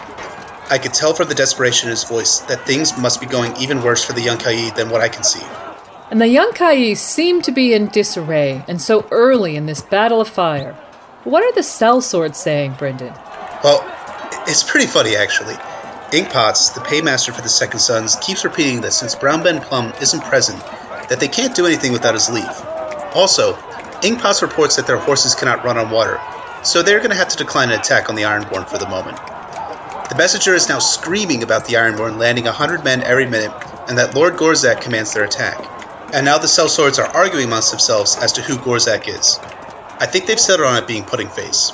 So, the sellswords arguing and then agreeing on the identity of Gorzak. Again, the Yunkish forces seem to be uncoordinated. And now it appears that the rider is riding away in a rage. This story just got a whole lot more interesting. Why is that, Brynden? Can you explain the complications with the sellswords? While the Second Sons are right that Brown Ben isn't present to give them a direct command, they're also refusing to obey orders of their higher employer. This could spell disaster for the Yunkai if their sellsword companies are refusing to obey orders. Seven, save us! What was that noise? It sounded like 10,000 shields hitting each other. Lady Gwyn, it now appears that the Unsullied and the Giscari Legionnaires have now joined battle. At the moment, their numbers appear to be evenly matched, but the Unsullied likely have the advantage. Out at sea, things continue to be chaotic. I can see burning ships everywhere, and can hear the low roar of when the Ironborn ships ram Carthene or Yunkish vessels. So, war, death, and destruction, on land and at sea. But what about in the air? Brynden, is there any sign of the White Dragon? Hear that sound? He's flying away. The White Dragon seems to have eaten its fill for the moment and has turned back to Meereen, but there's no telling what will happen once he grows hungry again. And what about the Green Dragon? Well, it's pretty far from where I'm standing, but from what I can see, that dragon is still circling over the naval battle going on in Slaver's Bay. I wouldn't want to sound alarmist, but if a dragon or bird is circling something, it might mean that it's planning to swoop down on what it considers prey. And if the dragon does attack, it'll be one of the most amazing and terrifying sights I've ever seen. Well, it does sound like Meereen is witnessing one terrifying event after the other. Do you hear that, Lady Gwyn? Brown Ben Plumm just rode into camp and walked into the command tent. I'm going to try and follow and see if I can discover what the hell is going on. Okay, it seems like Ben Plumm is discussing their new orders. So, Brown Ben Plumm has received orders from the Yunkish command and is now talking them through with his Second Sons. A lot of the Yunkish hope now rests on their sellswords. What are those orders, Brynden? Well, the Second Sons are ordered to defend the Wicked Sister from the Unsullied. Also, the Girl General is still retaining command and control for the moment. Everyone seems very uneasy about this order. Most of the grumblings revolve around how ineffectual it is to use cavalry to defend a fixed position. Inkpots is suggesting that ranged weapons are the way to defend the trebuchet, and that the Girl General is ordering the Second Sons to dismount. It will negate the mobility advantage of them as cavalry. And guess who just rode into the camp of the Second Sons now? Well, we're wondering in the studio if it could be another Yunkish rider with new contradictory orders from a new Yunkish commander? How'd you guess? The rider just strode into the tent with a brand new set of orders for the Second Sons. 2 Giscari legions and Bloodbeard's Company of the Cat are holding a defensive position in front of the trebuchet known as the Harpy's Daughter. The Second Sons are now ordered to swing around the Unsullied and take them from the rear, while the Legionnaires and sellswords fix the Unsullied in place. And that seems a better usage of the strengths of the Second Sons. But is it too little, too late? And more importantly, who gave this new order? Isn't that the 3rd order they've received? Yeah, it's the 3rd order they've received in the past hour. It very well might be too little, too late, but the messengers just dropped a bit of a bomb on everyone here. Gorzak is dead. Apparently he was murdered by the Tattered Prince. The Windblown now appear to have turned on the Yunkai and are with Barristan. So tack on about 2,000 heavy cavalry to Barristan's total force. That's unbelievable news! We have confirmation that the Yunkish commander has been murdered. There's rumors it was at the hands of the Tattered Prince, and he turns cloak with his Windblown company. Sellswords proving fickle yet again. And Brynden, who is the new Yunkish commander? The new commander's name is Morgar, who is known as the Drunken Conqueror by the Sellswords, is now apparently in charge according to this messenger. So, Morgar, the Drunken Conqueror, now seems to be in charge of the Yunkai. It sounds like chaos in the higher ranks. What exactly is happening in the Yunkish chain of command? My best guess, 2 Yunkai, Morgar, and the Girl General are both issuing contradictory orders in a time when Yunkai is in dire need of unity of command. Wait, something's happening. The Yunkish messenger just identified Tyrion Lannister as an escaped slave. He's demanding his return to captivity and that he be sent back to... We hear violence, Brynden. What happened? Was that blood being shed? A large burly man just unsheathed his sword and killed the Yunkish messenger. Blood is now seeping into the Sybas pieces of Brown Ben Plumm's Sybas table. Tyrion Lannister just picked up the white dragon piece soaked in blood, and now Brown Ben is addressing the men in his tent. All hail our beloved Queen Daenerys. We have always been the Queen's men. Rejoining the Yunkai was just a plot.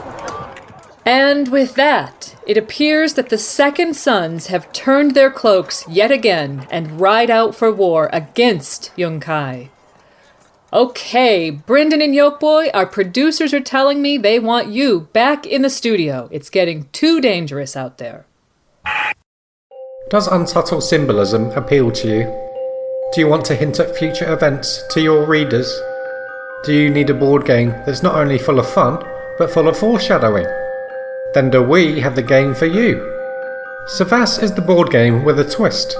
Only the sharpest minds may partake, for Savas has 10 different pieces, and the aim is to kill the king. It's somewhat similar to the real Game of Thrones, being played by our political leaders the world over. And just make sure you keep those dragons. They're the most powerful pieces on the board. But you don't have to be a warrior to conquer this game, oh no. Even small men can play. Small men can cast very large shadows. Just make sure those shadows are foreshadows. Savas, where a high-level strategy game comes to life. Okay, so we've spirited our correspondents back to the studio for some analysis and speculation. We've taken the Battle of Fire up to the last of George's sample chapters and readings, and we really hope you enjoyed the presentation. Before we talk to Yolkboy and Brynden, we just want to give some credit where it's due. We had participants from 5 different podcasts involved in our production today, and we loved the collaboration. So, thanks so much to Aziz from History of Westeros podcast for the look at the Giscari region. And thanks to Stephen Attewell from the Race for the Iron Throne blog for his input about the Unsullied. Thanks also to Valkyrist from the Vassals of Kingsgrave podcast for providing the voice of Barristan Selmy. And last but not least, thanks to BryndenBFish. The preceding presentation was based largely on his excellent work on the Battle of Fire. He has a great essay series on his Wars and Politics of Ice and Fire blog called A Dragon Dawn, a complete analysis of the upcoming Battle of Fire, and we highly recommend you taking a look at that. Yeah, it's an excellent essay series. So go and take a look at Bryden's War and Politics of Ice and Fire blog. And Brynden also co-wrote this episode with us, even down to those adverts for Meereen. And we all had a really fun time making this episode. Yes, we did. It was a blast and well worth the extra effort. And so now we're going to have that chat with Yolkboy and BryndenBFish. And first of all, how are you, Brynden? It's great to have you back on Radio Westeros. Hey, Lady Gwen. Thanks for having me. It was a lot of fun recording those last segments for the show, and it's cool to be back to do a little post-episode discussion. Great. All right, we're excited for this. Since you were a guest last time on our Stannis episode, you've started podcasting yourself, haven't you? Do you want to tell our listeners a little bit about that, maybe? Yeah, we started doing our own podcast a few months ago. The 4 of us on the blogging team, Nifriel, Something Like a Lawyer, Militant Penguin, and I, all kind of have a podcast dedicated to political, military, and pseudo-historical analysis of the series. In the topics that we've covered so far, we've done Rhaegar Targaryen, in which we take kind of a deconstructionist approach to Rhaegar. And we've also done a 2-part series on the murdered and the missing, which talks about the different murder mysteries and the different missing persons in Westeros and Essos. And then we're also talking about the new sample chapter from The Winds of Winter, which, if you're listening up to this point, I'm assuming that you're in the know since you said you're good with spoilers. It's on the Elaine chapter. Some of the other topics we're thinking about for the future are the war criminals of Westeros, where we'll be talking about some of the atrocities and the people who committed war crimes in this series, and some of those who aren't actually as well known, like Huster Tully and, controversially, in my opinion, Wyman Manderley as well. And we're also thinking about doing a topic called Writ Small, which is about some of the characters and how their transition in the Winds of Winter will be primarily based in becoming the character like their fathers or those that preceded them in kind of a character sense. Okay, yeah, like Tyrion is Tywin Writ Small. That sort of thing. Tyrion is Tywin, and Daenerys is potentially Aerys II, and other characters like that. Okay, gotcha. That'll be interesting. But kind of, on the other side, though, it's also kind of, like Jaime Lannister is becoming more Arthur Dayne than the Smiling Knight. So there is actually transitions from bad to good as opposed to just simply from good to bad. Right. And not necessarily within a family. So. Right. Okay. Cool. That'll be good. Well, we've enjoyed the others, so we look forward to that. So now we're going to look over the Battle of Fire and crack some pots together. Starting with Brynden, we saw a flame being lit on the Great Pyramid after Barristan's speech. Then he rides out, changes his lines, and goes for the herons. How about if we start by you explaining to us what's going on there? Well, so in the Battle of Fire, in the Dance with Dragons, we're left with bodies hitting Meereen. And then at the start of the Winds of Winter, in the sample chapter that was released in the paperback edition for Dance of Dragons, the Barristan chapter, Barristan is out there. He's preparing his men. He has all his men assembled at the market gate, and so he has it's not revealed to the reader until close to the end of the book, but he has a series of signals that are prepared to signal the attack. Barristan realizes that he has to get out there and attack Yunkai, or else the spreading chaos of all the bodies hitting Meereen is just going to eliminate any chance of him being able to control the battlefield, and being able to win the battlefield would be the ultimate goal. So, and it's kind of funny, we're so used to, in the modern world, to cell phones and computers and the internet and podcasting. But, in the world of medieval warfare, and also Barristan Selmy and Westeros and kind of the pseudo-medieval warfare realm, there's no radios or cell phones to direct when an attack will begin. So they generally chose periods of time and a lot of signals to dictate when they were going to do certain things. And at this time, they chose both. They used the signal, which is the burning on top of the pyramid, which signaled the start of the attack. And the signal on top of the burning pyramid was done at dawn. So the Great Pyramid is where would have the highest point in the area, so they would be able to see when dawn is when the sun is actually rising and around Meereen. So when Barristan's attack is based on, he needs to get out quickly, and he needs to move his army quickly into the Yunkish lines, specifically his cavalry. And the reason he's doing that is he's trying to get the Unsullied to march out of Meereen and form a spear wall to go. They're actually the main line of effort here. Barristan's actually doing a diversion. He's hoping to distract Yunkai long enough for them to, for his army to actually form up, and that's actually the main element. That's the, in terms of military strategy and tactics, they talk about that's the primary line of effort. Essentially, is the Unsullied. So the Unsullied are supposed to march out and form an advance on the enemy as soon as Barristan is able to provide that kind of gap. So the Yunkish don't actually attack the Unsullied as they're marching out of the gates, because the Unsullied, as we talked about in the podcast, are only as good as their unit and their discipline. Okay, so clearly the Unsullied spear wall is very important to the Meereenese defense. And then we see the pit fighters coming out of the gates. Yoke Boy, what's happening there? Well, they were making a real racket. Point is made of this in the notes from this chapter that we have from the readings that George has made, and it seems like they're there to just cause a huge distraction. They come out, and there's about 200 of them, I think, but it says they're making the noise of 2,000. So, something's going on here, and they're really a kind of distraction so the Unsullied can kind of creep out and start forming.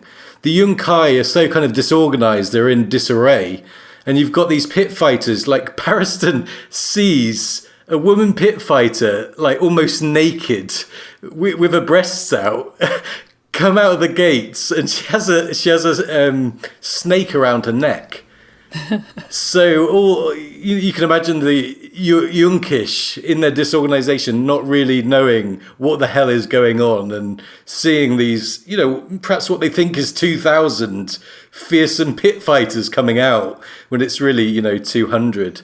It would have been totally terrifying. I mean, that's the idea too, is that they're using the pit fighters to just distract and terrify the Yunkish, and just distract them from the fact that the Unsullied are marching out behind Barristan's cavalry and the pit fighters as well. So I really like that kind of the naked pit fighter with the snake around her neck. It would totally distract every single Yunkish fighter on the I think it distracts Barristan for a second. Oh, yeah. So it's new meaning to the term shock and awe, perhaps? Oh, yeah. Okay, so there's those sort of two-pronged distraction attack there that they have going on. Then we learned that the Ghost of Astapor trebuchet got pulled down by the Mother's men. And it seems like the trebuchets could have been great weapons for the Yunkai. And they certainly put a lot of effort into getting them in place. It was a big engineering feat, as we mentioned. But they seemed rather ineffective in the actual battle. Yeah, it's really interesting. The trebuchets are great siege weapons. And historically, in medieval warfare, they would use trebuchets to knock down walls or breach castle gates and other things like that. But Yunkai decided on a different path. They decided to use these weapons as weapons of terror to compel the surrender of Meereen. Potentially, we're not really given any indication why they're actually throwing diseased bodies into the city.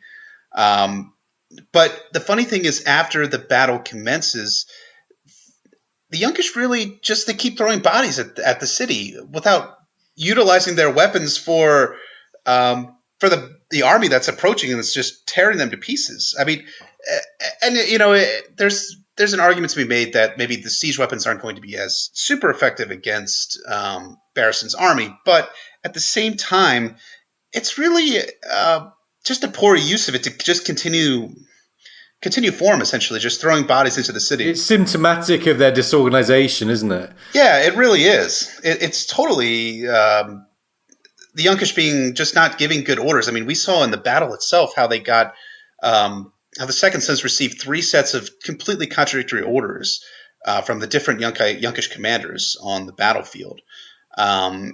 So the trebuchets aren't being used effectively. And then, in Tyrion, at the end of A Dance of Dragons, he notices that you have all these mangonels and scorpions, these kind of smaller siege weapons that are being, they're aiming towards the sky, towards the dragons, in hopes of kind of knocking a dragon from the sky by some fluke. Right, but the thing is, we don't see evidence of them being used by the Yunkish in the battle against the two dragons that are now engaged in the battle. And we actually don't even see it being used to defend their trebuchets as well. I think it was Inkpots who says something like, using skirmishing weapons like mangonels and scorpions and crossbows and archers is the way to defend a fixed point. But they're not being really used at all, as far as we can tell. So then the Ironborn arrive, sending their stolen merchant ships crashing through the barricades of the Yunkai. Yeah, this was perfect timing, both in story and, for the reader, for the kind of element of surprise maybe part of your brain has forgotten. And, Victorian shows up with his stolen ships and kind of just uses it as a battering ram. And he's kind of laid behind this first line. So all these kind of rather worthless smaller ships just get used and trashed to take down the barricade, and Victorian is sat safely behind. And then he of course, he lands and engages with the Yunkai, and there was reports of dropping, I think it was 100 men a minute. And the Yunkai just don't know how to deal with it. Again, their disorganization is like their Achilles heel. The sellswords are ordered to engage, and they hesitate, which is interesting. And so Yunkai are really fighting on different fronts now. And this is what Barristan says. He says, it's like the hammer and the anvil. We have them. So they're between 2 major fronts, the Yunkai.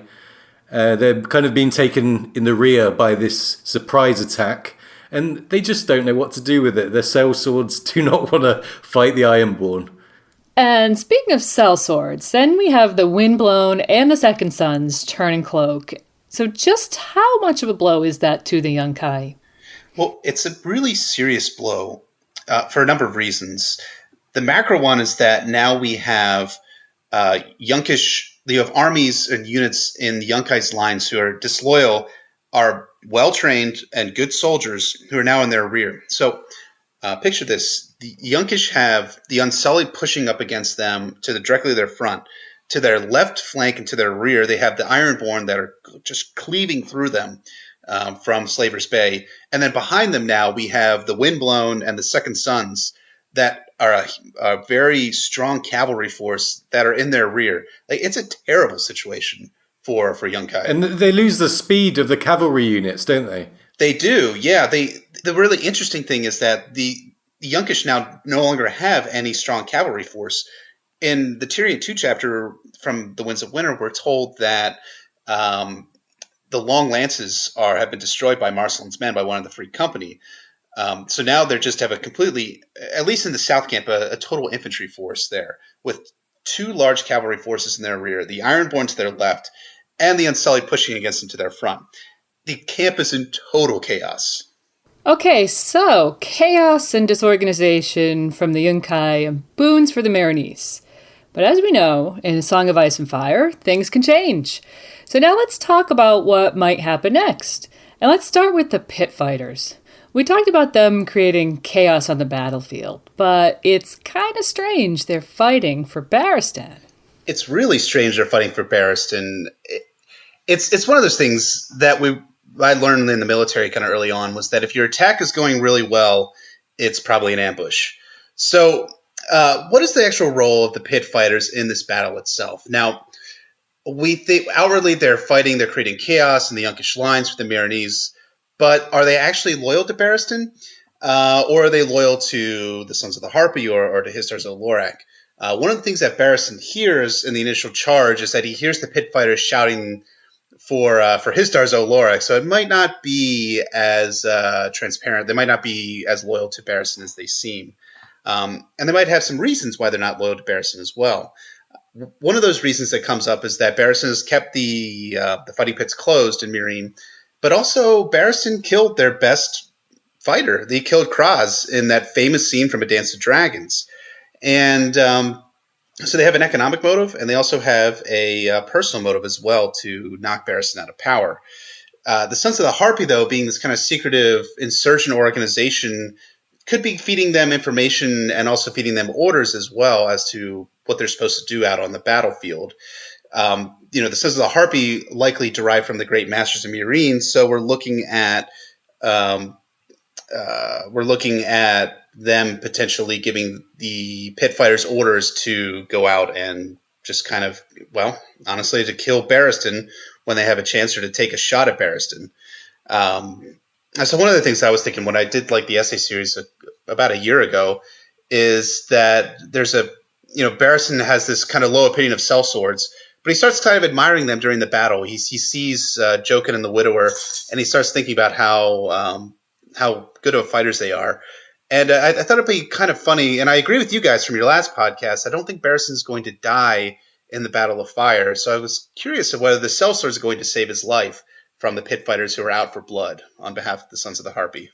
That's a really interesting thought, Brynden. And I just want to mention, on the subject of pit fighters, Strong Belwas. What has happened to him? Because we did actually see him on the War Council for the Meereenese. Now, he took a hit when the locusts were poisoned, but George has chosen to keep him alive. So we think there must be a reason for that, because the poisoning would have obviously been more effective to Reed if he died. So we are wondering, what could happen to Strong Belwas. Could he offer some protection to Barristan, like Brynden said, with the sellswords? We just don't know, but he's one to watch for sure. Yeah, okay, so we'll keep our eyes on that situation. And now let's talk a little bit more about the future of Victarion Greyjoy. He shows up and he thinks he's going to marry Dany, and he has this dragon horn. Euron seems to be playing him somehow, so there are many question marks here. What do we think could happen now that he's in Meereen? Well, if he does survive, and I tend to think that he'll be alright for a while anyway, but when Dany does eventually arrive back in Meereen, she might have a choice to take Victarion's smoking hand in marriage.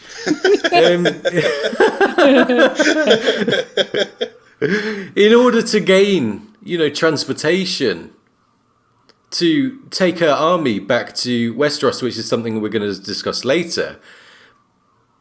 So Dany might have a difficult decision, as she did with the marriage of Hisdar. So we'll have to see where that goes. But I think we're in agreement. I think me and Brynden have different ideas. But I think we both agree that he's not going to be around for too long, poor Vic. Yeah, I kind of look at Victarion Greyjoy as I look at him in relation to what George has said about him, like off the books. He said at a interview that Victarion Greyjoy is dumb as a stump, and there's all these like really kind of abusing foreshadowing that goes on in A Dance with Dragons that I think kind of points to him not making it through the Battle of Fire. In fact, I think that he's going to be dead, and then dead some more, probably eaten by a dragon. Triple dead. Yeah, triple dead. Right.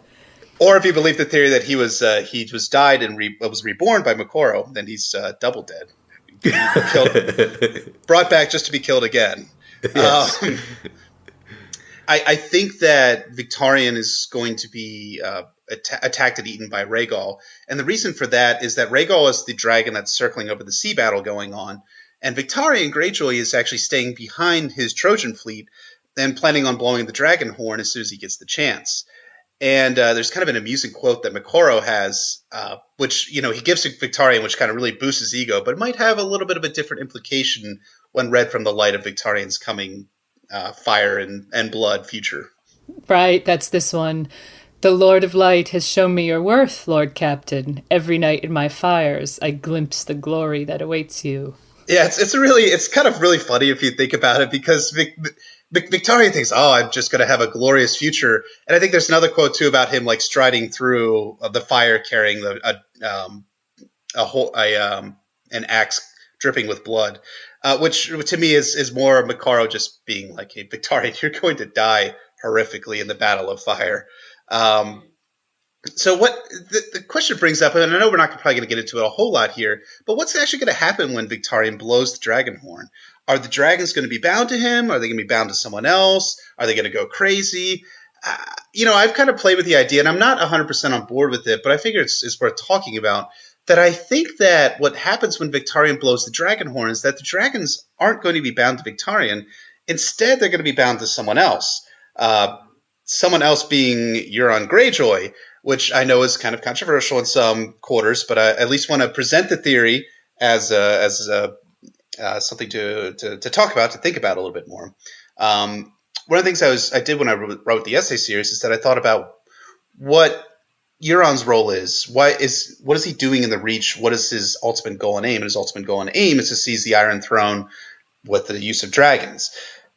So I don't think that Euron is in the Reach. I think that he's following the Iron Fleet, following Victarion to Meereen, and which I know sounds crazy, but there's actually a little bit of evidence for this as well. Yeah, why don't you take us through the evidence, Brynden? Yeah, sure.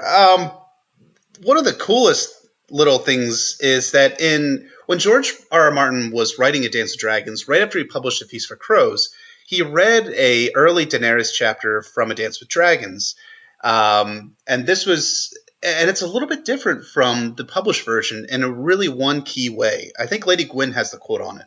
Yes, it's this one. The glass candles are burning. Soon comes the pale mare. After her will come the others. That's lowercase others. Crow and kraken, lion and griffin, the sun's son and the mummer's dragon. Remember the undying. Beware the perfumed seneschal. So instead of the published Kraken and the Black Flame, in this early version, indeed Euron does seem to have been coming along with Victarion, the Crow and the Kraken. Right, especially since Euron is associated with the Crow's Eye. I mean, that's the big piece of connecting evidence for that part of the theory. But, in the published version of A Dance with Dragons, there's also another prophecy as well that Moqorro gives to Tyrion. When Tyrion asks him, is talking to Moqorro about the things that he's looking in his flames, he asks Moqorro something interesting. He says, "Have you seen these others in your fires?" "Only their shadows," Moqorro said. "One most of all, a tall and twisted thing with one black eye and 10 long arms, sailing on a sea of blood." So that is another one of those kind of prophecies that shows the potential for Euron coming for Daenerys. We know that Euron wants Daenerys, and he's associated with the one black eye shining with malice, according to Theon, and he's sailing on a sea of blood. So there's all sorts of kind of this imagery and prophetic imagery that seems to indicate that Euron is coming for Daenerys, that he's not simply being stationary in the Reach, just waiting for Dany to come to him. But I know that's controversial, and I'm not 100% sold on the theory either. It's definitely an interesting thought. It's definitely, I like hearing interesting ideas, and it's one that I think's, plausible. I'm not completely sold on it, but I'm really glad that you've brought this one to the fandom, Brynden. Yeah, thanks. So we have different options for Victarion Greyjoy. And we mentioned the Dragonhorn, so let's not forget Viserion and Rhaegal. We heard in the presentation that Viserion is eating corpses in midair. This is very ominous. Yeah, it's really ominous. So we talked about it, that we're going to be cracking some pots at the get-go, but I don't think this next part is all that crackpotty. So we know that Barristan's attack is going really well. They're destroying trebuchets left and right. And then we also know from Tyrion's chapter that Viserion just flew back to Meereen after he's eaten his fill of corpses that are flying through the air. But here's the question. There's actually two questions. What happens when Viserion grows hungry again? And then what happens when the trebuchets stop flinging corpses into Meereen after Barristan and his armies destroy all the trebuchets? Yeah, we have this quote. "They will come," Sir Barristan might have said. "The noise will bring them, the shouts and screams, the scent of blood. That will draw them to the battlefield, just as the roar from Daznak's pit drew Drogon to the Scarlet Sands. But when they come, will they know one side from the other?" Somehow he did not think so. Yes, I doubt they'll know which side is which either. And an interesting thing is that Viserion must now have a taste for human flesh. Yeah, so another thing is that the dragons, they don't have a ready source of corpses flying through the air, but, there is a ready source of humans that are underneath of them engaged in a massive battle, both at sea and on land. And, the funny thing is, too, I think I said it in the broadcast itself, Tyrion reports that Rhaegal is circling around the Iron Fleet and the Slaver Fleet out on Slaver's Bay. And that kind of, when I was thinking about it, it kind of was reminiscent of kind of vultures or different birds of prey that circle their prey or things that they're hunting. So to me, I have a very strong feeling that all hell is about to break loose out on Slaver's Bay when Rhaegal descends, and all hell is about to break loose in the battle itself when Viserion descends on the battle when he grows hungry again. And is that why you think Victarion might be eaten? Because of the circling? That's actually a really good point. I didn't think about that originally, but as we were talking and doing the broadcast and the recording, yeah, it really makes sense that Rhaegal becomes hungry and eats Victarion because he gets a taste of human flesh during the battle. Okay, so some very grim theorizing about Victarion there. And another factor to consider is that a very large Volantene fleet is on its way to Meereen. The Yunkai had thought that when they show up, it's all over. Their Volantene allies would guarantee them victory. Yeah, that's right, but it might not be so straightforward, we think, because these Volantene ships are being rowed by slaves. So we think it's possible that there could be a mutiny, and I've got some quotes here. Okay? "The Red Priest is calling on the Volantenes to go to war," the Half-Maester told him. "But on the side of right are soldiers of the Lord of Light." And then we also have this. "Benero has sent forth word from Volantis. Her coming is the fulfillment of an ancient prophecy. From smoke and salt she was born to make the world anew. She is Azor Ahai returned."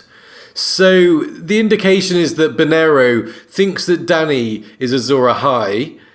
He must be telling his slave people at his preaching sessions this. Word is spreading. And so have these rowers on these Volantene fleets heard that, and could they mutiny? What do you think, Brynden? Yeah, and that's the reason why the Volantines might revolt out on Slaver's Bay. Victarion doesn't have a whole lot of ships. He has 54 ships that he's taking into battle. And these ships in the Victarion sample chapter, or the one that was read, are packed with soldiers. So there's not really a lot of room for Dany's army and Dany's people to get on board their ships and sail to Westeros. But Victarion observes 300 to 500 ships being loaded with supplies, and these ships are bound for Meereen. And if the rowers revolt and knock off all their slave masters, well, then there's a lot of room for Dany to transport herself and her army across Slaver's Bay and across the Narrow Sea into Westeros. Okay, so the thinking is that Dany could make use of both of these fleets. And it seems like a lot of things are going in favor of the Meereenese in this battle. They've had their share of boons, so what if George tries to level things out? One idea that Brynden had is that there could be a surprise appearance from the Dothraki. Yeah, and this kind of continues along with the whole idea that if your attack is going really well, it's probably an ambush. So throughout A Dance with Dragons, various PvP characters such as Barristan, Daenerys, Tyrion, and Victarion all mention various Dothraki Khalasars that are transiting towards Meereen. The two biggest ones are Pono, and Pono being a Khal that is the most feared among the Khals on the Dothraki Sea. And there's a number of Khalasars, smaller Khalasars, that are fleeing Pono's Khalasar. The other one is Jaqo's Khalasar, which Daenerys encounters at the end of A Dance with Dragons. Yunkai also is calling for Dothraki Khalasars to come to Meereen to bring slaves to the slave market near Meereen so they could sell their slaves to the Yunkish. And then Rakaro scouts out a massive Dothraki Khalasar near Meereen just before Daenerys flies away on Drogon's back.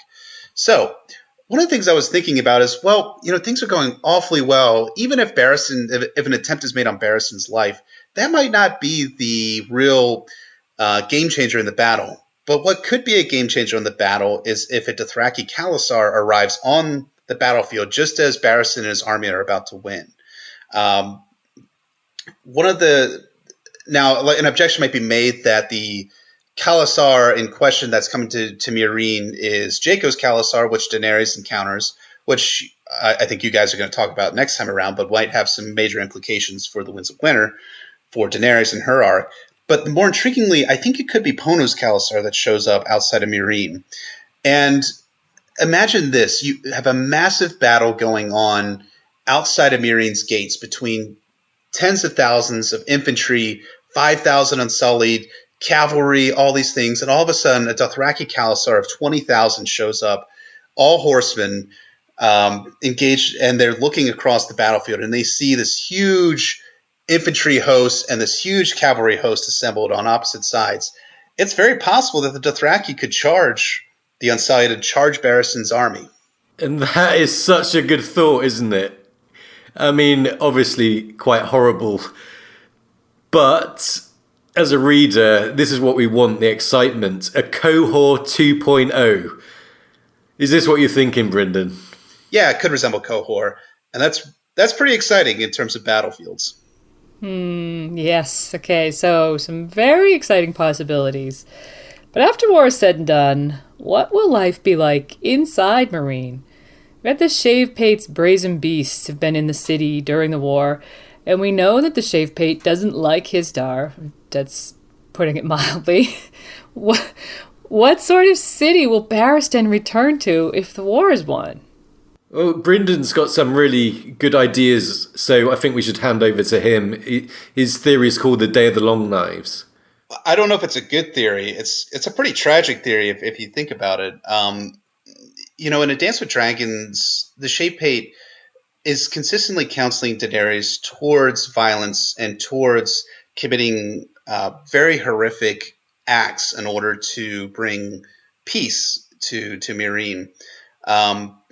And this also continues when Daenerys flies away to Barristan as well. So it's not like the Shapepate has had a change of heart at any point in time during the story.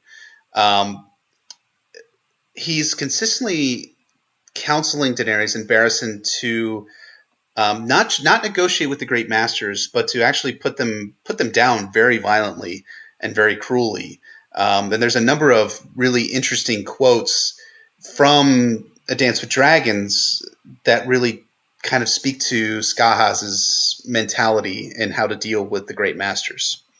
Yes, there's this. Your Grace has not asked for my counsel, said Skahaz Shavepate, but I say that blood must pay for blood. Take one man from each of the families I have named and kill him. The next time one of yours is slain, take 2 from each great house and kill them both. There will not be a third murder. And then there's this. Dany studied the scroll. All the ruling families of Meereen were named. Haskar, Merrick, Khazar, Zak, Razdar, Gazin, Pal, even Resnak and Lorak. What am I to do with a list of names? Every man on that list has kin within the city, sons and brothers, wives and daughters, mothers and fathers. Let my brazen beasts seize them. Their lives will win you back those ships. Yeah, so it seems that Skahaz's mentality is simply to use violence to achieve his ends. But it's not just violence against the people who are likely behind the Sons of the Harpy attacks and the insurgency itself. Skahaz consistently counsels violence against people who are innocents in the story, specifically the child hostages that Daenerys takes as pages and cupbearers early in A Dance with Dragons to try to prevent further Sons of the Harpy attacks. And after a particularly gruesome attack by the Sons of the Harpy, Skahaz counsels Daenerys to kill the child hostages in response to that attack by the Sons of the Harpy.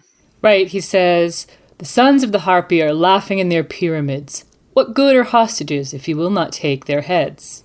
So you get that sense that Skahaz really is bloodthirsty. And that bloodthirstiness doesn't end when Daenerys leaves Meereen and doesn't end when the peace is made within the city. In fact, he brings it up again to Barristan as soon as Barristan starts his conspiring to remove Hizdahr zo Lorak from power. Yeah, here's that passage. We have hostages as well, Skahaz Shavepate reminded him. If the slavers kill one of ours, we kill one of theirs. For a moment, Sir Barristan did not know whom he meant. Then it came to him. The Queen's cupbearers? Hostages, insisted Skahaz Mokandak. Grazdar and Keza are the blood of the Green Gace. Mizara is of Merek. Kesmaya is Pal. Azak Gazin. Bakaz is Lorak. Hizdar's own kin. All are sons and daughters of the pyramids. Zak, Khazar, Ulez, Haskar, Dazak, Yerazan, all children of the great masters. So that Skahaz brings up killing the child hostages again is not insignificant. And then the other thing that goes into it, so we have the great masters, we have the child hostages, but Skahaz has a particular hatred for Hizdahr zo Lorak. He counsels Dany against marrying him at the outset. In fact, funny enough, Skahaz actually offers himself up as a consort for Daenerys, but he's rejected by Dany because she realizes that he's a man of blood and that he will be someone who will not fulfill her political aims in Meereen itself. So after Dany leaves again, they do that coup as you guys talked about in your last episode, and they take they kill Kraz and they take Hizdahr prisoner, and they're going to try him. But first, the Battle of Fire breaks out, so they're a little bit delayed. So Skahaz counsels Barristan to kill Hizdahr zo Lorak outright without a trial, but Barristan tells Hizdahr we're not doing that. We are not going to kill Hizdahr zo Lorak without a trial. We're going to wait for Daenerys to come back. But Skahaz is rebuffed by Barristan. But if he's proved guilty, Skahaz has some pretty violent ends in store for Hizdahr zo Lorak. All right, remember he said, my word then, no harm to Hizdahr till his guilt is proved. But when we have the proof, I mean to kill him with my own hands. I want to pull his entrails out and show them to him before I let him die. So some real violent feeling from Skahaz to Hizdahr zo Lorak. But what mitigates Skahaz in A Dance with Dragons is that he has a police force essentially in his power, but he's deterred by the larger army that Barristan and Daenerys has. But Barristan makes a very fateful decision early in the Winds of Winter that could open the pathway up for Skahaz to do some dirty deeds done dirt cheap. Yes, it says the Shave Pate had sent his brazen beasts onto the city walls to free up the Unsullied to take the field. Should the battle be lost, it would be up to Skahaz and his men to hold Meereen against the Yunkai until such time as Queen Daenerys could return. So now the Shave Pate can really do what he wants with the child hostages and with Hisdar, right, Brynden? Yeah, that's what I'm thinking is going to end up being the case for what's going on inside Meereen while Barristan is out fighting in the battle. Yeah, Barristan is kind of being used again. We covered this in the last episode, that he'd become some part of the game, really against his kind of will. But again, that would be it. He's out fighting, and behind the walls of Meereen, there could be a Knight of the Long Knives. So thanks for that, Brynden. You're welcome. Okay, now the last thing I wanted to talk about is the Pale Mare, which I think is being really underestimated by readers from reading forums and stuff. This disease, it's said time and again, has a really high mortality rate. And it's kind of similar to dysentery. It's come to Meereen, and there's a huge battle going on outside Meereen's walls. Bodies are being flung. I think the Pale Mare is one to watch. I think perhaps by the time Dany gets back to Meereen, not only will the Battle of Fire be a huge devastation to Meereen in one way or another, but now she'll have to think about what to do about this Pale Mare outbreak. And we'll cover that more next time, because we have a Daenerys Stormborn episode in the works, and I think we'll leave it there for the Battle of Fire today. So just one final thanks to BryndenBFish, who really was more like a third member of Radio Westeros today. Cheers, Brynden. Hey, it was a big honor to be with you guys, and I really enjoyed the conversation and talk. So hopefully we'll be able to do this again sometime. And we definitely will, but in the meantime, we'll look forward to more output from the Wars and Politics of Ice and Fire blog and podcast.